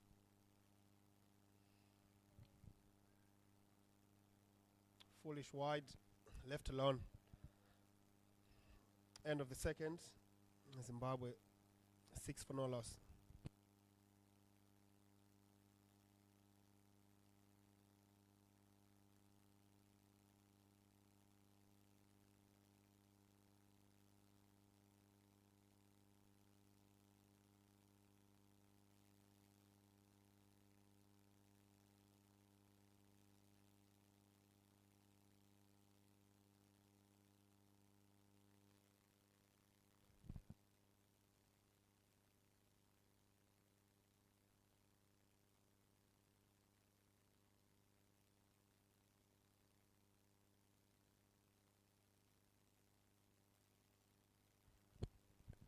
Nicely balls. Balls it into the wicket, doesn't he? Saif, heavy ball. I know Chabi and his counterpart, Langton Rusere. Oh. Driven away, this time square. He's going to run away past the practice wickets. And again, the ball wins. Beautifully played by Kaitano. This time he waits on it a little bit and manages to squeeze it past that fielder at point. A beautiful boundary.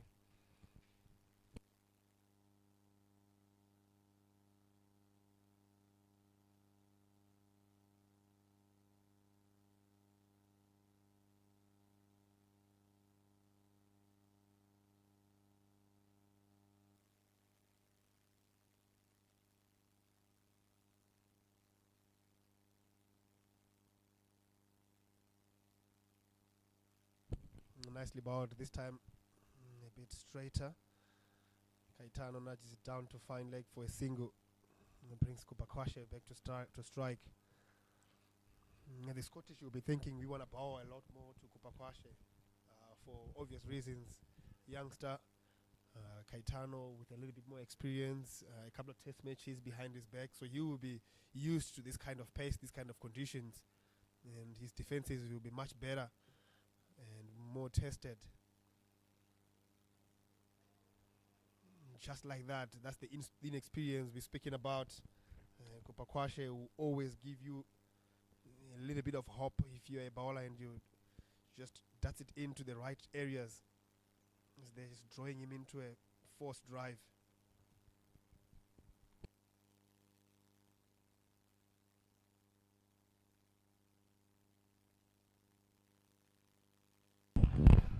Kupakwashe Muradzi, certainly a youngster who believes he belongs at a level. Oh, cuts through him. And Safian Sharif, I know that this surface will give him something. We know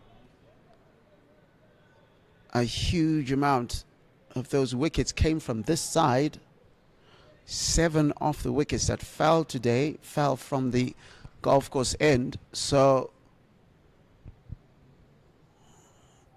that delivery, just a good length delivery, seems to kick just a little bit. He's able to punch that down to third man, and in the end of the third over is 12 without loss.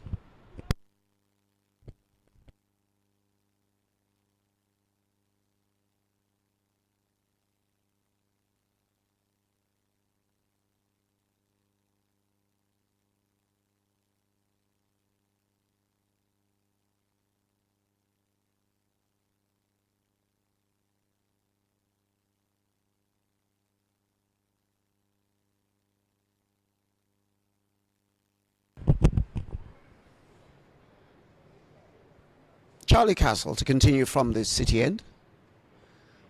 Defending a modest score, be asked to bowl that again. Probably overcompensating, trying to get to induce an edge perhaps.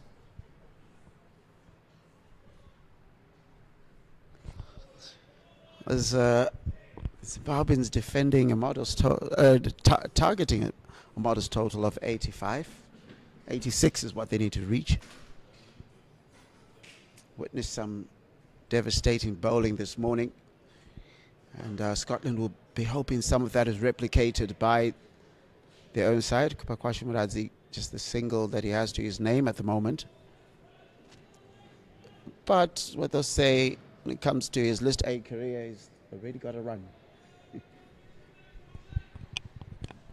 Absolute gold, Larry. It's important to get off that duck.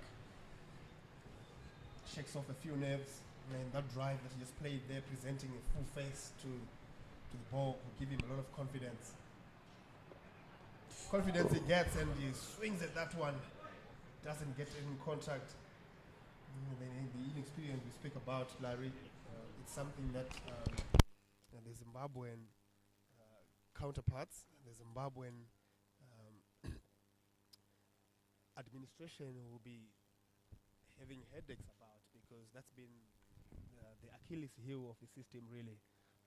You find that we always have good talents at age group level, at under 19 level, and they compete in that bridge, and A-side tours like this one provide that bridge to get to international cricket. Absolutely, and I think it's been good that certainly the academy sides I played, there was one academy side that had about 5-6 youngsters, and played a one-day match against the Scottish here at Harare Sports Club last week, and then all these 3 matches with the Zimbabwe A side. I've had one under-19 player, Kian Blichner, making 47 the other day, and had Brendan Senzere played in the first match, and today they've chosen Kupakwashe Muradzi.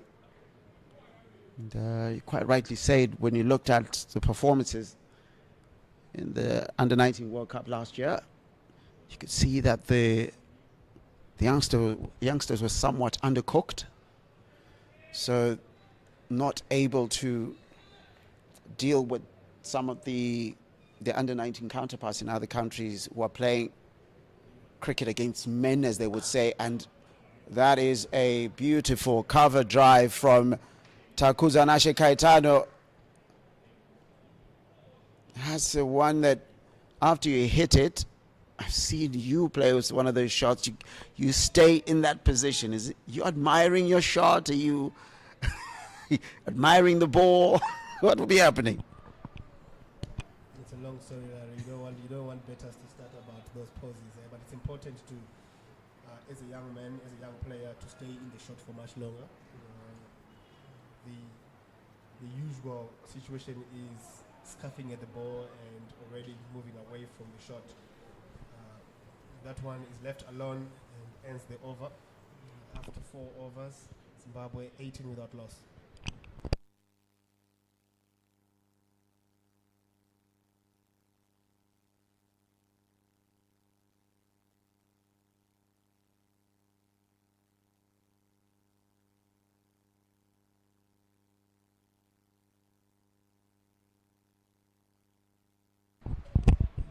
And Scotland will persist with Safian Sharif on this end.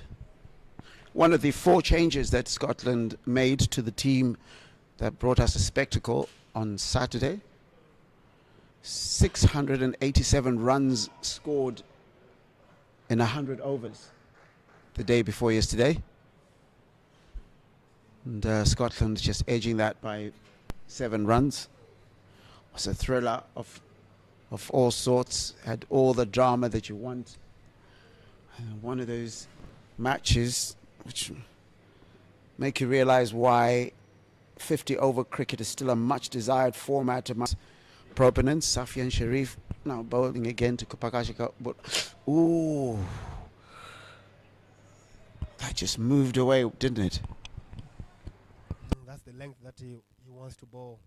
He wants to be hitting that 6-meter mark, especially against Kupakwashe, and I suppose as well against Kaitano, because he's been erring a little bit on the full side, and Kaitano has been able to punish him. And perhaps that is the length that he wants to be, around that 4th stump, back of a length. Oh. Just a peel from 1 in the slip cordon. What kind of appealer do you consider yourself to be? You're one of those that is over at square leg and you're appealing for an LBW? I hate that. I hate that with my life. It's one of the most annoying things you find on the cricket field. You find somebody who's right behind the batter, he's got no front on angle at all, and you'll be the loudest of the appealers, and you'll be the one questioning the umpire on his decision. How? From us, of course, that came from people like Mike Wiley. Mike Wiley would walk onto the field and smack you at the back with one of his walking chairs. If you appeal from a non-existent angle, he will call you out straight away. Why are you appealing? What did you see? And as a young man, as a 15-year-old, as a 14-year-old, imposing figure like Mike Wiley, you saw it, rest in peace. You will learn your lessons straight away. You don't want to be that appealer that just appeals for no reason. It says a lot about your understanding of the game, really. Again, foolish and driven family. Just squaring up a little bit at the end of that shot is Kupakwashe. We want to try and stay as side on as possible. Safian Sharif, there's 1 ball to go in this over, and just walking gingerly after that tumble.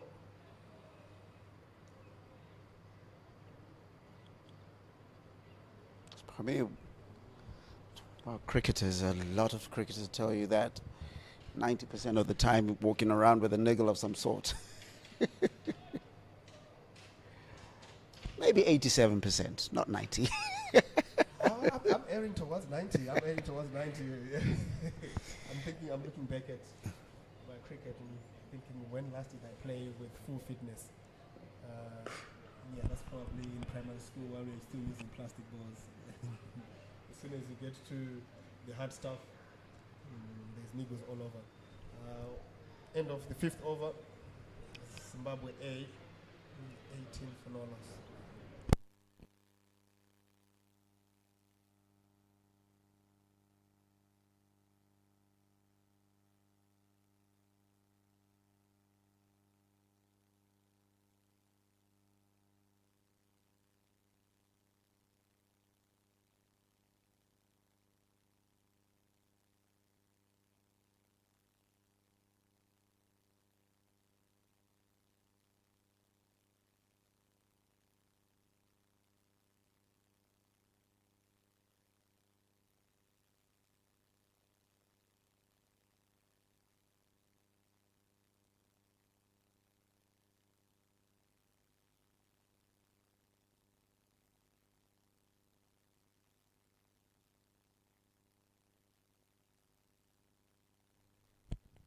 Charlie Castle continuing from the city end.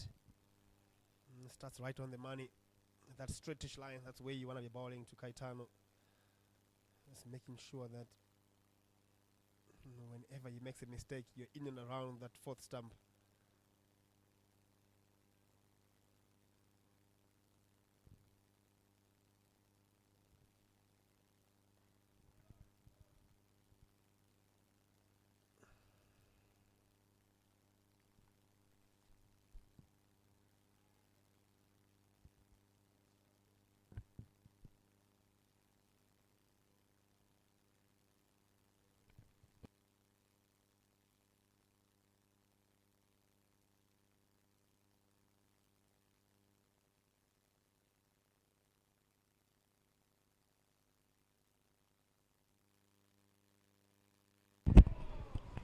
Swing and a miss, a wild one from Kaitano. Doesn't really get his head towards the ball.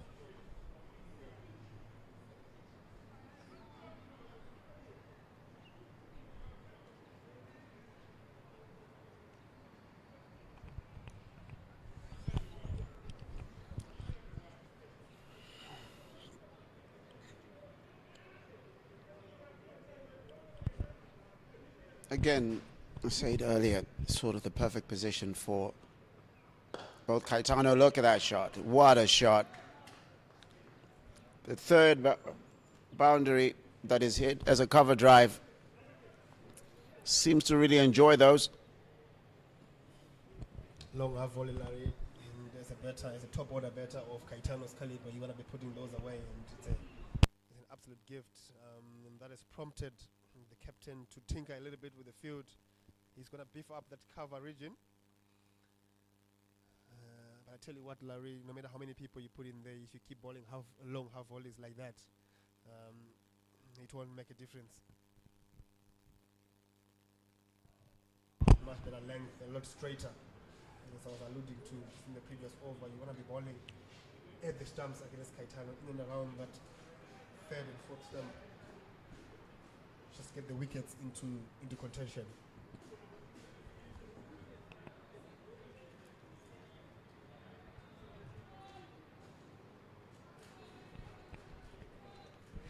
It's an interesting position that they find themselves, Scotland. I think they'll be... Oh, that just... Nicely played, two straight this time around, and is pushed away. The right of mid on, they'll take on the throw for the third one. Good running. And it is a good shot. It doesn't look to hit it too hard. It just leans into it. Ends the over. 22 for no loss in Zimbabwe.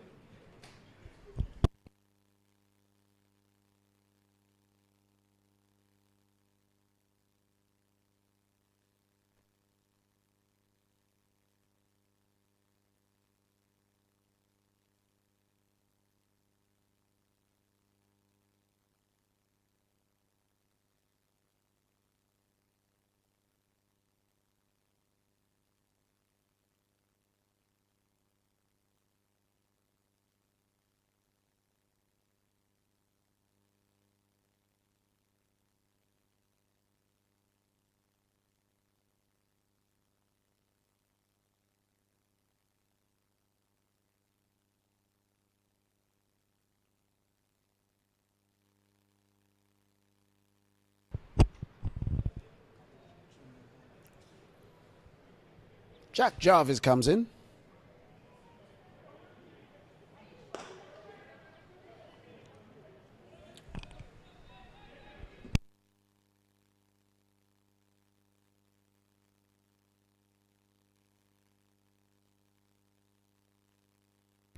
And the score 26 for 1. The Zimbabweans going on quite nicely.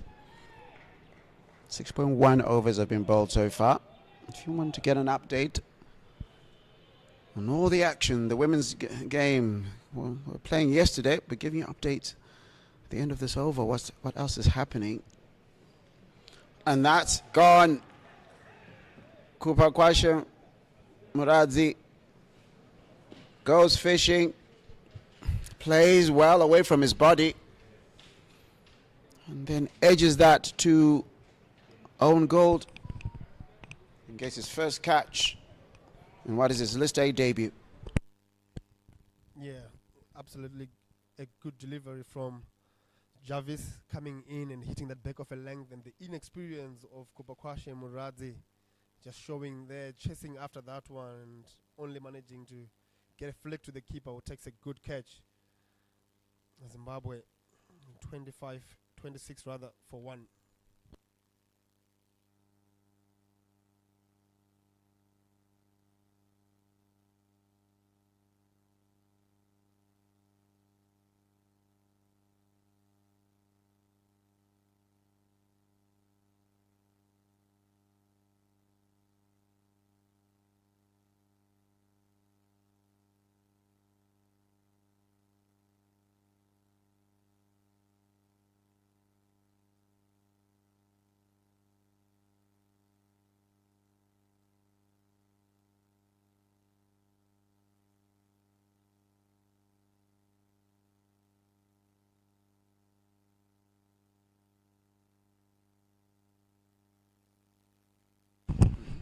Come in.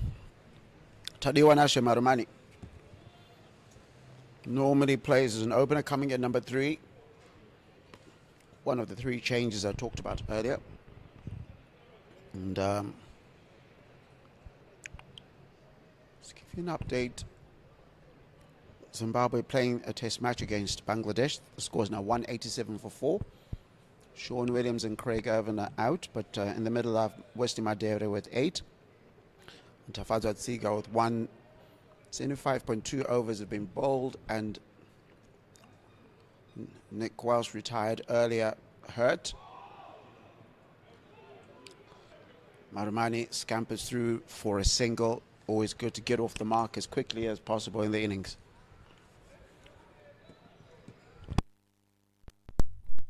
And Larry, it's important to get off strike as well. As you come in, that's one of the most annoying things, to let the guy who just come in get off strike early in the over. Check Jarvis bowling nicely, was able to induce an edge off Kupakwashe Muradzi's bat. Similar length, a similar type of result. Kaitano survives. Just perhaps not going across to that delivery enough. Jack Jarvis just managing to get a little bit of a tail at the end of that ball, moving it away from the right-handers.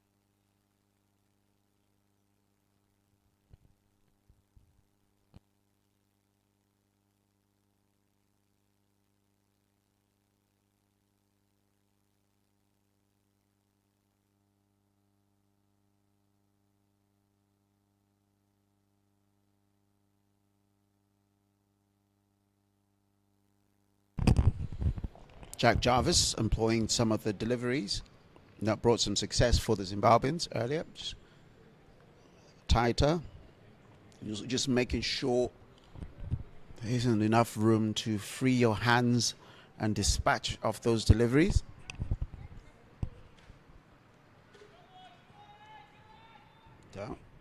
Jack Jarvis himself took part in that thriller that I mentioned a little bit earlier. And return figures of 1 for 66 from his 9, of course. The toast of the day was Jasper Davidson, who's been rested today, took 7 for 75. As that over comes to an end, the score is now 27 for 1. The target is 86.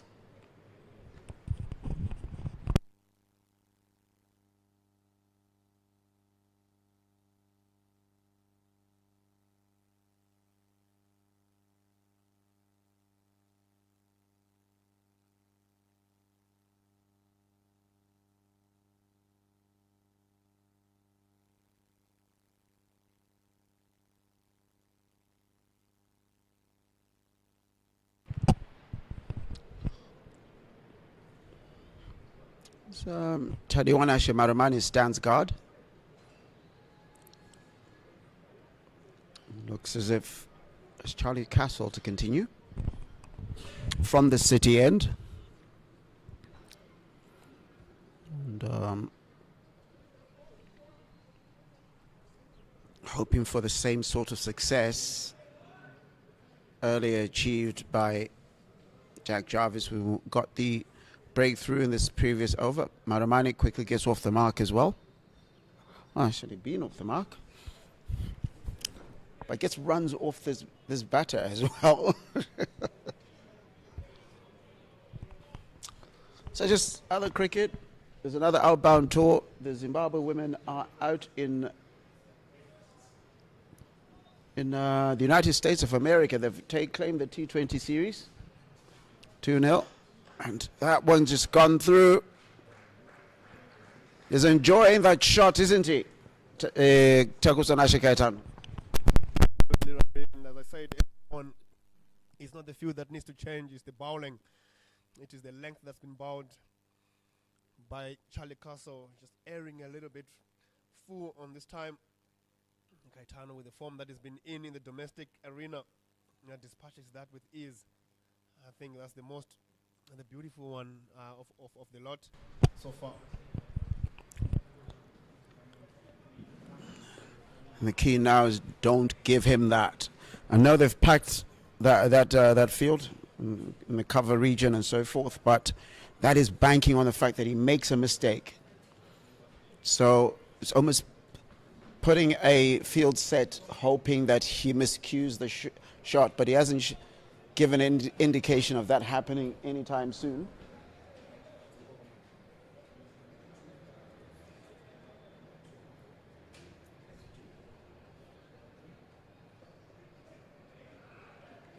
Now to play that again. Well left by Kaitano.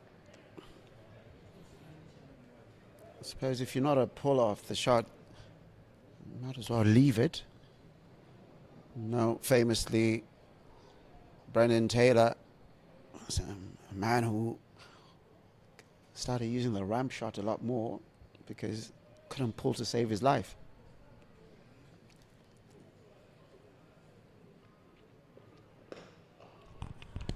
Betters find solutions, Larry. You cannot be good at all the shots. You can be very good at the shots that you are good at. And that's what Brendan Taylor was like. Had a lot of conventional shots, and the shots that he played that no one else, or not even any coach could coach him. And that is the specialty, the brilliance of Brendan Taylor. The solemnist on the cricket arena. Driven away, Apishly just over the fielder at mid-off that runs away for 4. Kaitano is getting into his own here, taking aim at that low score. And this time around, with a little bit of risk, he ends the over on 30. He's moving along nicely. Zimbabwe A just needs 50 runs to win of 42 overs. Currently 36 for 1 after 8.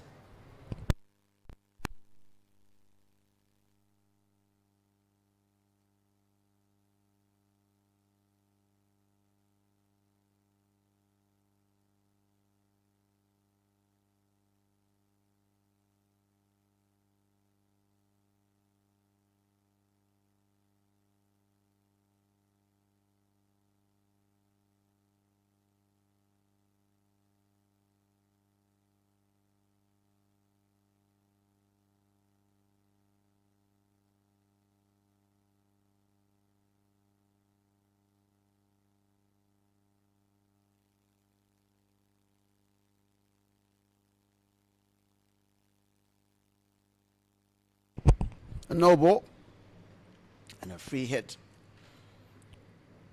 Jack Jarvis, not the start to this over that he wanted. Got the breakthrough in the previous over that he bowled. And it's a free hit. And free hit means the only way you can go out is if you're run out. So Taliwanashe Marumani can smash this to next week Wednesday if he wanted to, and not worry about getting caught out. Oh, brilliantly bowled. So that no ball only cost a single run, which is the penalty that comes with the no ball. Marumani are unable to take advantage of that.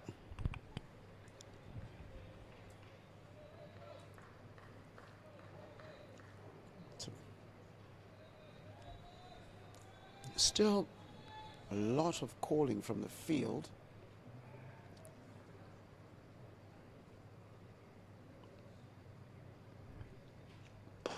Let's head into the mid-wicket region, and that's just going to be a single. And Marumani won't mind that because Kaitano is seeing it like a proverbial beach ball. I mean, we don't really have beaches here unless you go to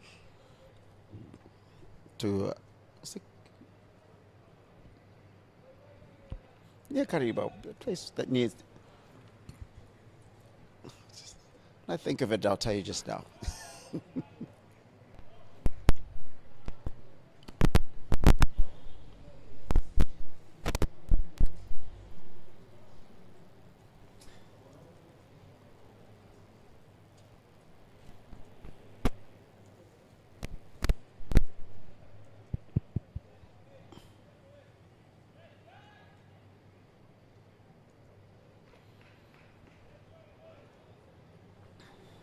So, there's the beach in Munga. So, definitely.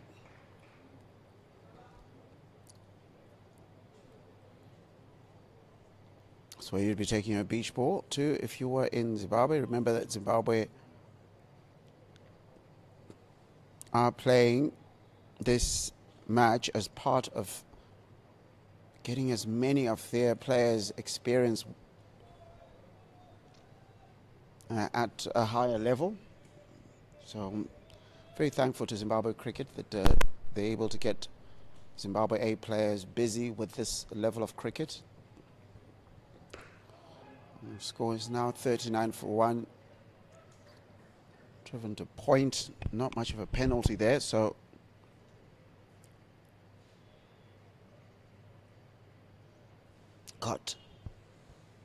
still got 2 slips in place. So still a very attacking field from the Scottish. Certainly when Zimbabwe were the ones bowling, they seem to take their slips out quite quickly. Yeah, very difficult circumstances here. Larry flicked away. It will just be the 2. Marumani wants a third. Kaitano wants none of it. I'm sure it's because he wants to be on strike. Because there might be a Charlie Castle coming from the other end who might dish out a few more long half volleys. He's enjoyed them so far. After 9 overs, Zimbabwe A 41 for 1.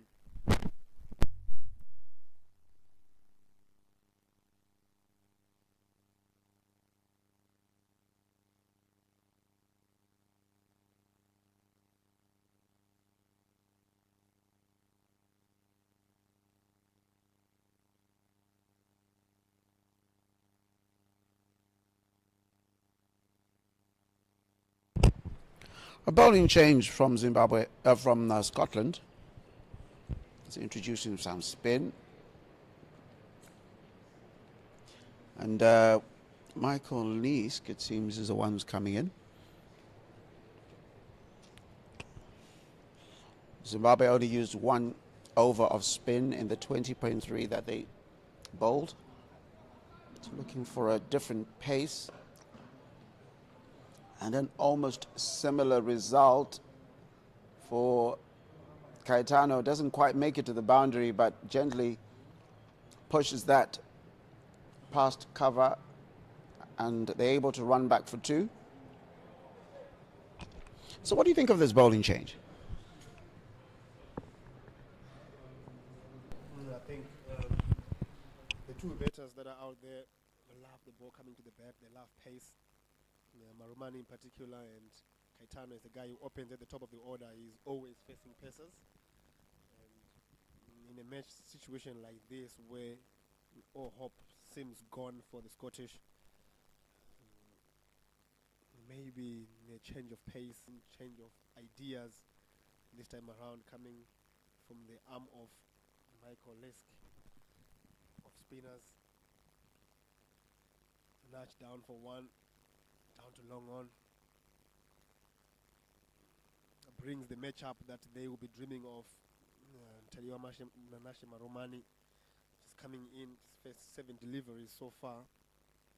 And straight away, the slip is in place. He's a lot more inner infielders just wanting to keep Marumani on strike. Nicely bowled straight onto the stumps. That's where he wants to be. Just keep challenging those stumps. And, perhaps if it turns, you get an outside edge. The slip is there. If it goes with the arm, maybe you go through the Berrington pad and you get your ball out. But this time it's been hit away for 6. A massive, massive hit from Marumani. He just dropped the length a little bit and was caught quick onto it. Long levers through the line of that delivery, and it's a big booster. And that brings up the 50 for Zimbabwe A. Marumani, all the plans go out as long as you don't bowl to the instructions that and the field settings you wanted. So at the end of that, of the 10th over, it's 50 for 1.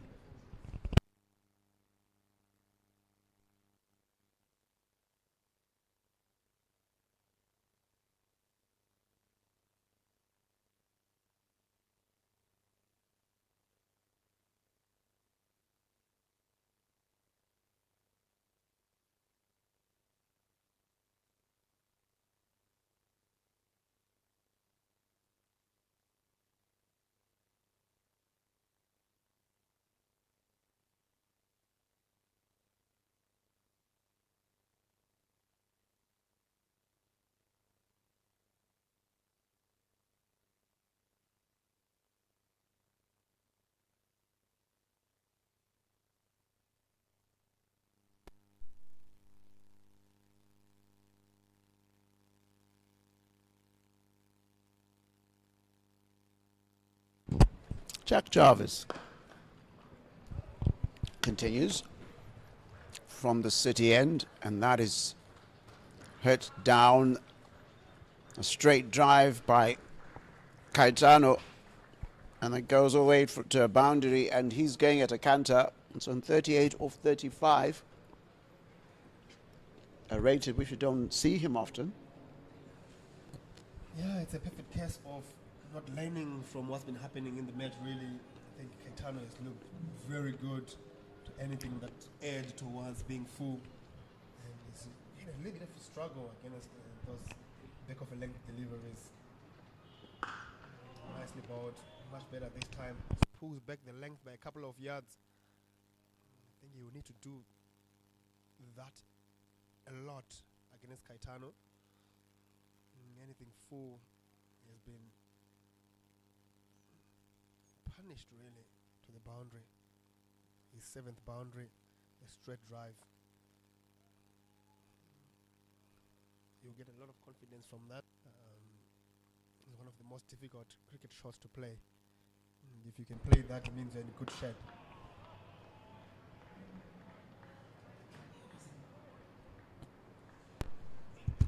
So, mentally, how do you prepare yourself for an A tour? Because it's not people you're normally around, and whoever is an A side this time might not be an A side next time. Whereas with the national team, you sort of have I won't call it a settled type of system. How do you prepare yourself for a match of this sort? You don't. No one wants to be in the A side. It's a transition team for people who are coming down from the national side or people who are going to the national side. So it's a very difficult thing for you to sort of team to prepare yourself in. But I think if you understand what you are up about, what you want to achieve after that, the end of that A-side tour, it makes it very easy for you to then prepare yourself mentally. You see that there's not much emphasis on results in an A-side tour. Yes, you want to win. Yes, you want to groom that fighting spirit. But most importantly, it's preparation. Driven away, nicely fielded, strong hand. Yeah, you will need that magical spray or a bit of ice in that. Serves a definite boundary. And again, Irish bowlers just erring towards that full side, and Scottish bowlers rather erring towards that full side, and this time Kaitano doesn't get the full reward.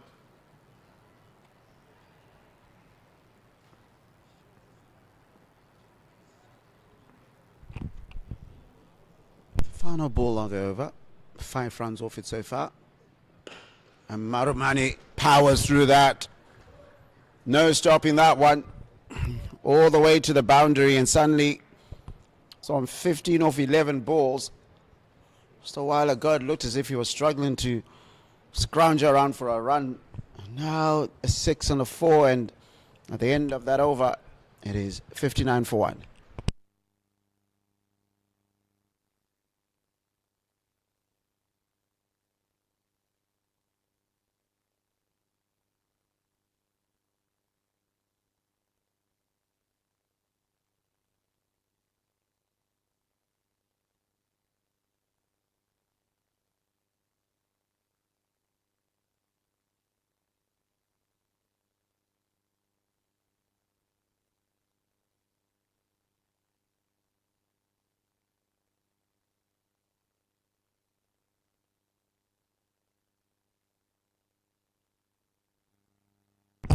Leask continues.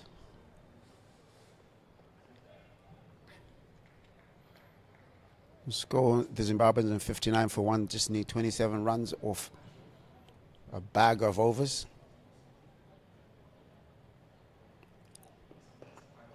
There's Kaitano out there, the elder statesman, as well as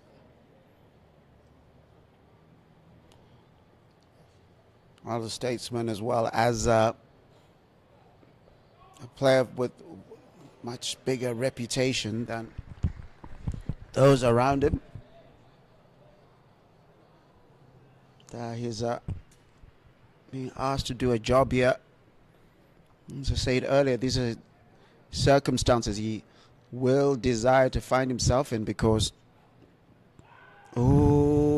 big call, might be height over there. Possibly just pitching down leg side makes everything else null and void. Pace of our Cesara, an experienced umpire on the local scene, starting his international career. So That'll be wide.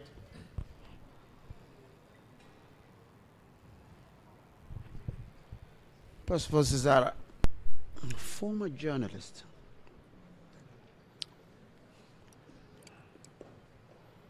And Leask briskly going through his overs. Just a one wide off that one, so he's about to bowl his last ball.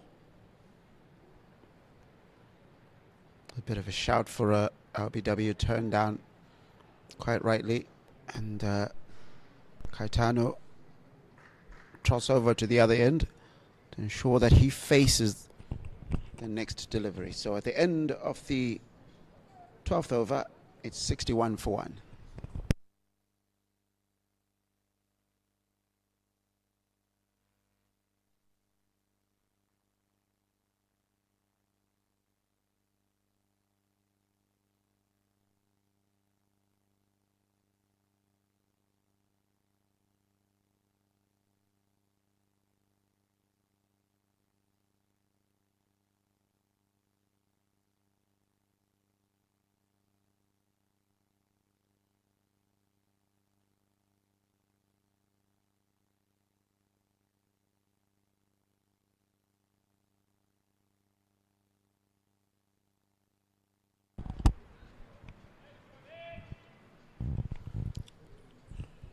And Jack Jarvis continues.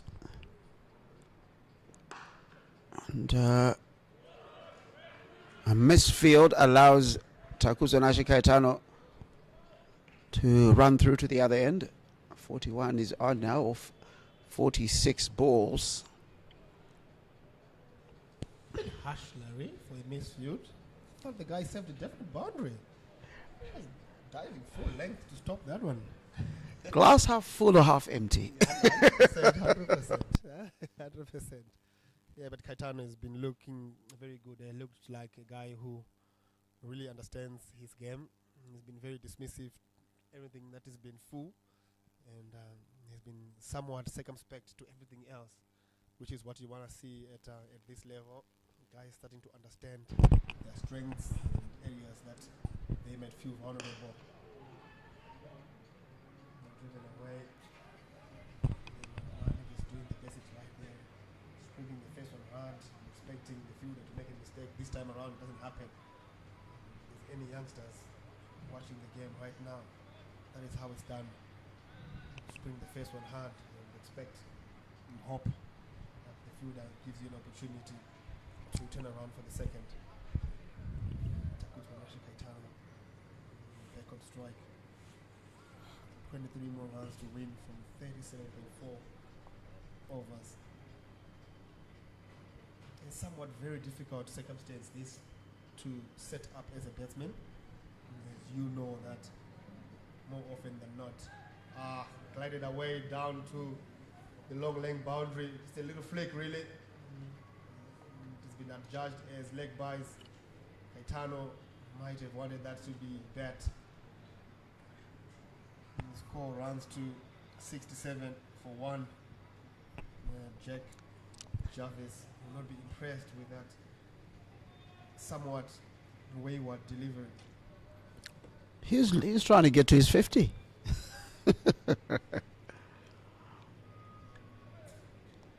Giving the umpire a look. Mind you, won't want to be giving umpires too many looks. It's a rock and a hard place to be an umpire.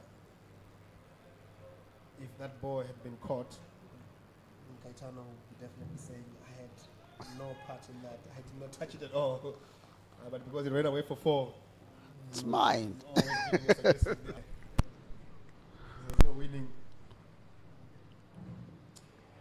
Sharp bumper. And that's something that they haven't done enough, really, the Scottish, with the way that Kaitano has been very good on the front foot, has been very resolute with his straight bat shots.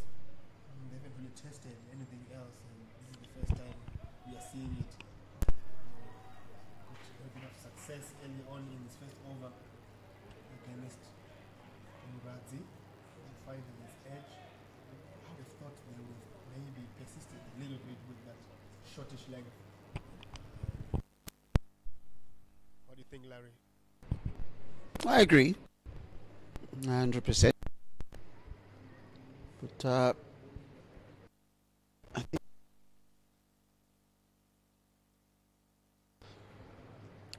the required run rate is just 0.5. The required run rate is just 0.51. And it'll be a good day out for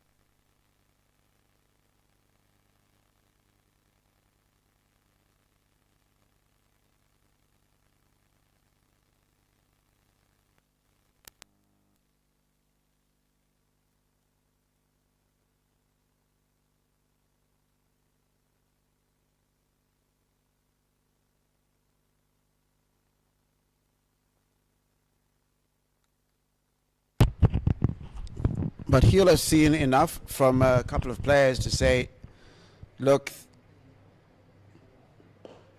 young fellas like Kian Plekna comes off 47 on debut.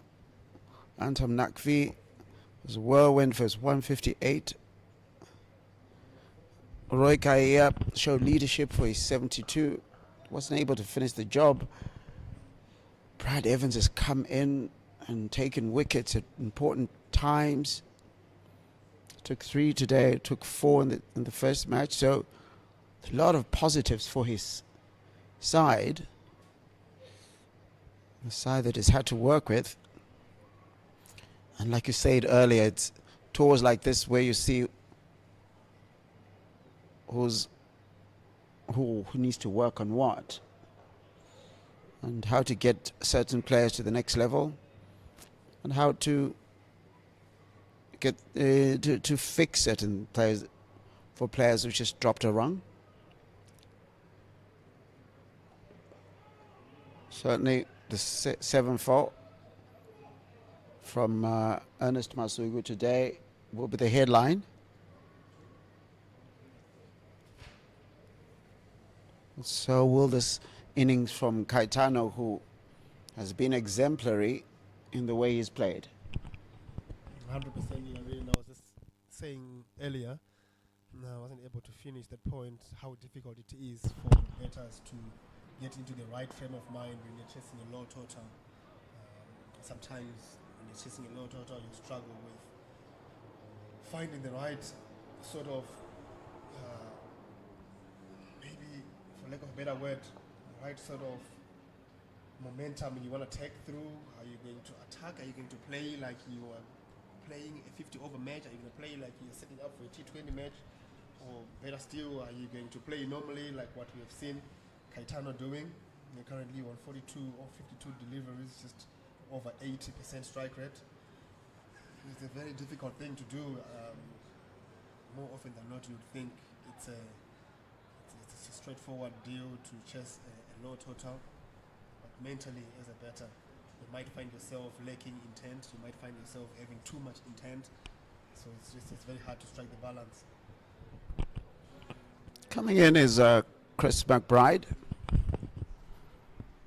who's taken over from Jack Jarvis from this golf course end. And doesn't have much experience in terms of bowling. He's taken 3 wickets in his list. It's out of 20 matches. And looks like all those wickets were taken in ODIs. So outside ODIs, yet still to take a wicket. There's an opportunity here to change that. On delivery that Marumani extends his arms to, but is not able to do much else with. So top order batter, who is talented top order batter. He's got a different type of challenge today. Marumani just trying to get off strike, it seems. Doesn't. A lot of focus will be, and I think the sub-story, the story within the stories, does the story within the story, as I said, is does Kaitano get to his half century?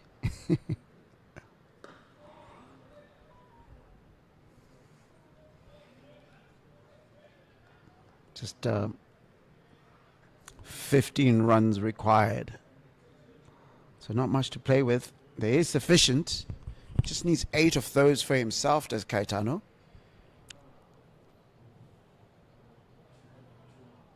It's not as easy as it sounds.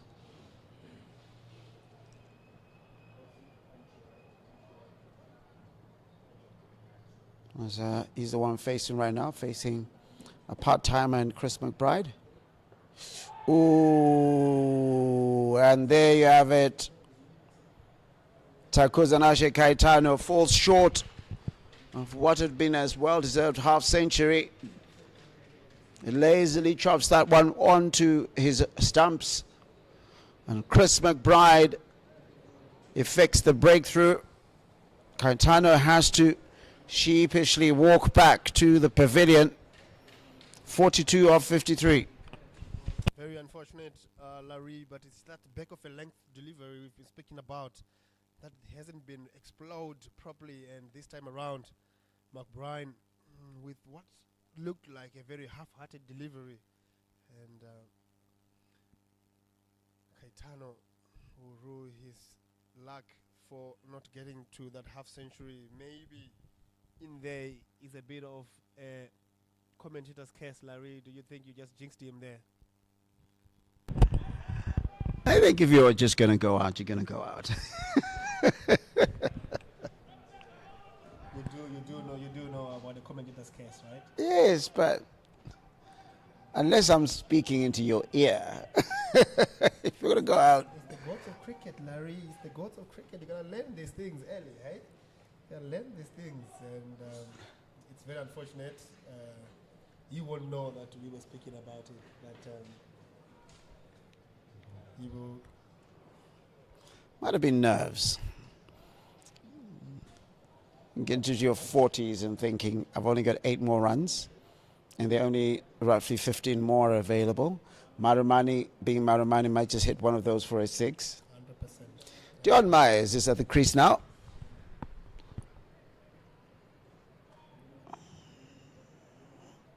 Interesting that they go for that one, because in the chase on Saturday, he went out to a similar delivery, but was closer to his body and sort of tried to guide it, but edged it toward, and the keeper was able to catch it. So it seems as if the plan persists for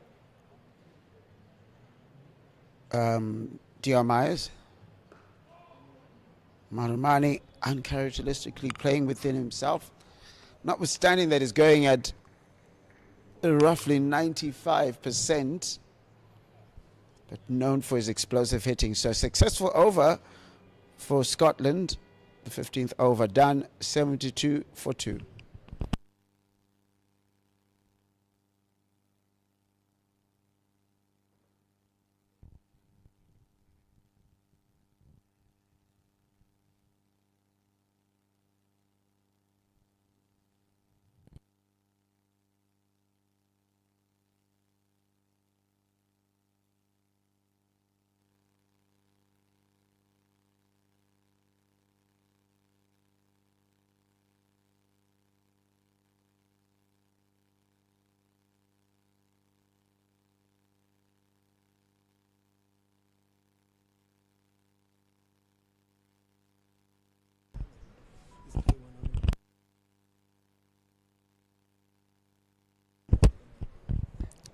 Michael Leask continues from the city end. And, just guided towards fine leg, 45 really, by Myers. Does like that shot, whether it's against spin or against pace.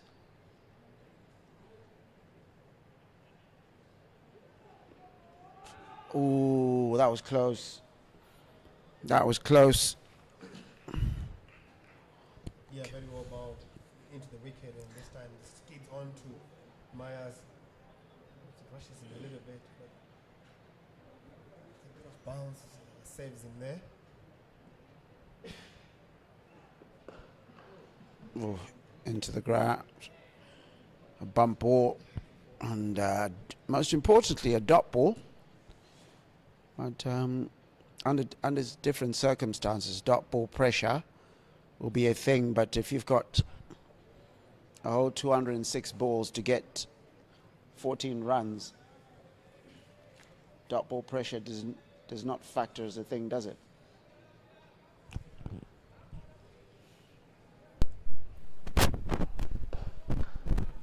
Beautifully reached out and driven.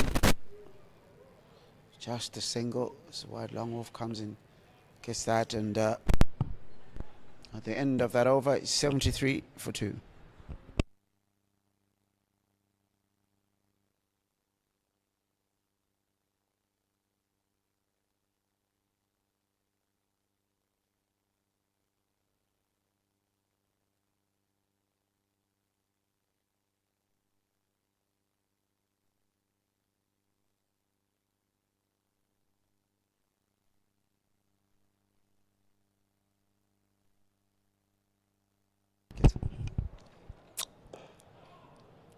And that is it, square. The world famous Castle Corner supporters are here. And, we've got a game of cricket, a fascinating game of cricket here.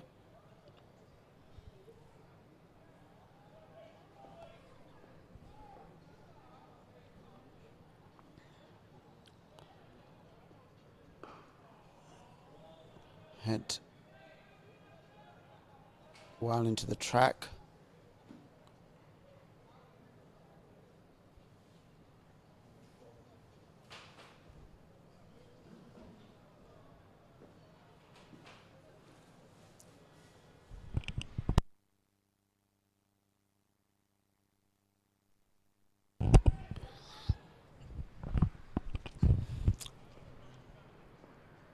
There's Chris McBride still bowling from this end. Man who got the very big wicket, an important wicket.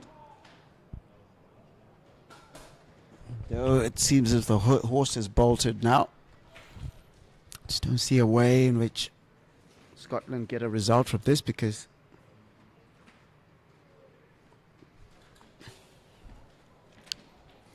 as it stands, the Zimbabwe A require 12 from 201 runs.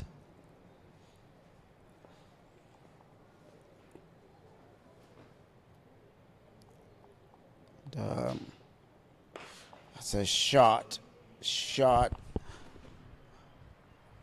driven on the up by Tadiwana Marumani. Moves to 23 off 23 balls. And almost as if now it's the last rights being read for Scotland. Just 8 runs needed off 200 balls.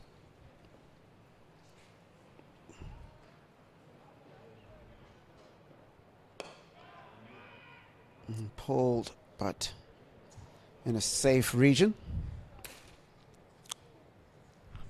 And at the end of that over, it is, no, not quite, just one more ball got to go that over. 6 runs off that over so far.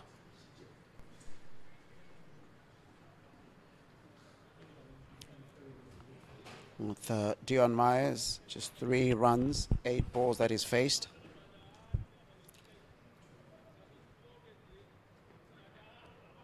Oh, that kicks off the surface, straight to the keeper. And that's the end of that over. After multiple tries, 6 runs off it, 79 for 2.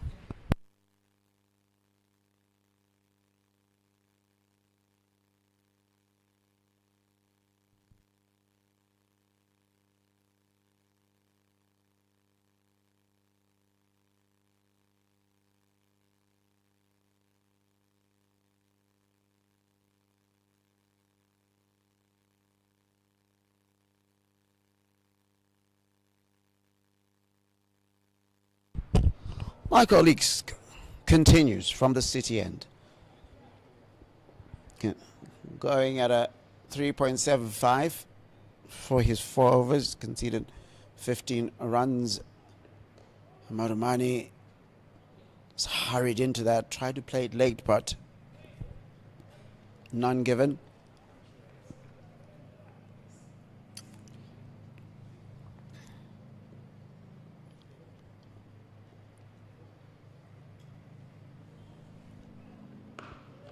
That is gone. And that goes up a couple of rows on those big breaches. Just 1 run needed now for Zimbabwe A to pick up what is a consolation victory. An emphatic one at that, but Tadiwana Marumani has decided that he's done with this game.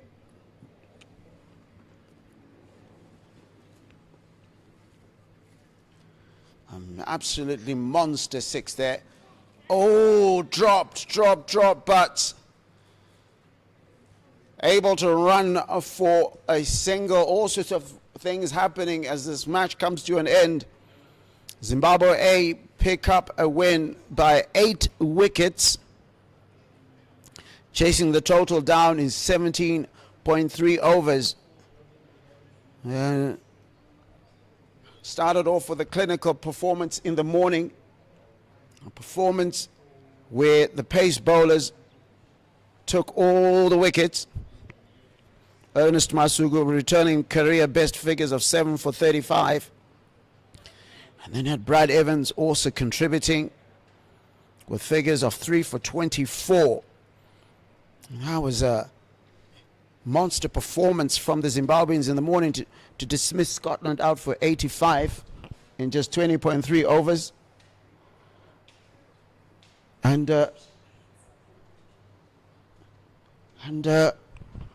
you can see, at the end of a series that has been played with good spirit and good nature, the Zimbabweans, having seen the wrong end of results continuously over the past week and some change, have finally gotten themselves a W, something in the W column. And the two players out there, the Zimbabweans that are out there, have shown a lot of mettle today and throughout the series, particularly Tadiwanashe Marumani today. And then also got to give congratulations to the Scottish, some of the fine performances from players like Finlay McCreath, getting himself a century on List A debut, as well as Brandon McMullen, who was absolutely irresistible with that in the second match. The Zimbabwean side, that 158, with the highlights from Antam Nakvi, unable to take part today. But seeing his side as he sat there, applauding them from the changing room, perform with pride. But both sides will walk away having shown a lot of fight in them for different reasons. Scotland here on a training camp. Let's just go through the figures earlier on. Scotland 85 all out. Michael Leask 29 and Mark Watt 16, as well as Jack Jarvis 14. Those bowling figures: Ernest Masuku 7 for 35 and Brad Evans 3 for 24. Looking at the Zimbabwe innings, at the top, Takuzanashe Kaitano with 42, unable to get to his half century. Then Tadiwanashe Marumani finishing it off with 31 off 27. On the bowling front, 1 for 18 was Jack Jarvis and 1 for 8 was Chris McBride. And that brings the series to the end. The series that's been won by Scotland 11 and Zimbabwe A picking up the match 2-1. It ends. And I want to thank you very much for following this presentation. And remember that you follow the YouTube page, the Zimbabwe Cricket YouTube page, for matches throughout the coming winter. All sorts of cricket will be getting played here in Zimbabwe.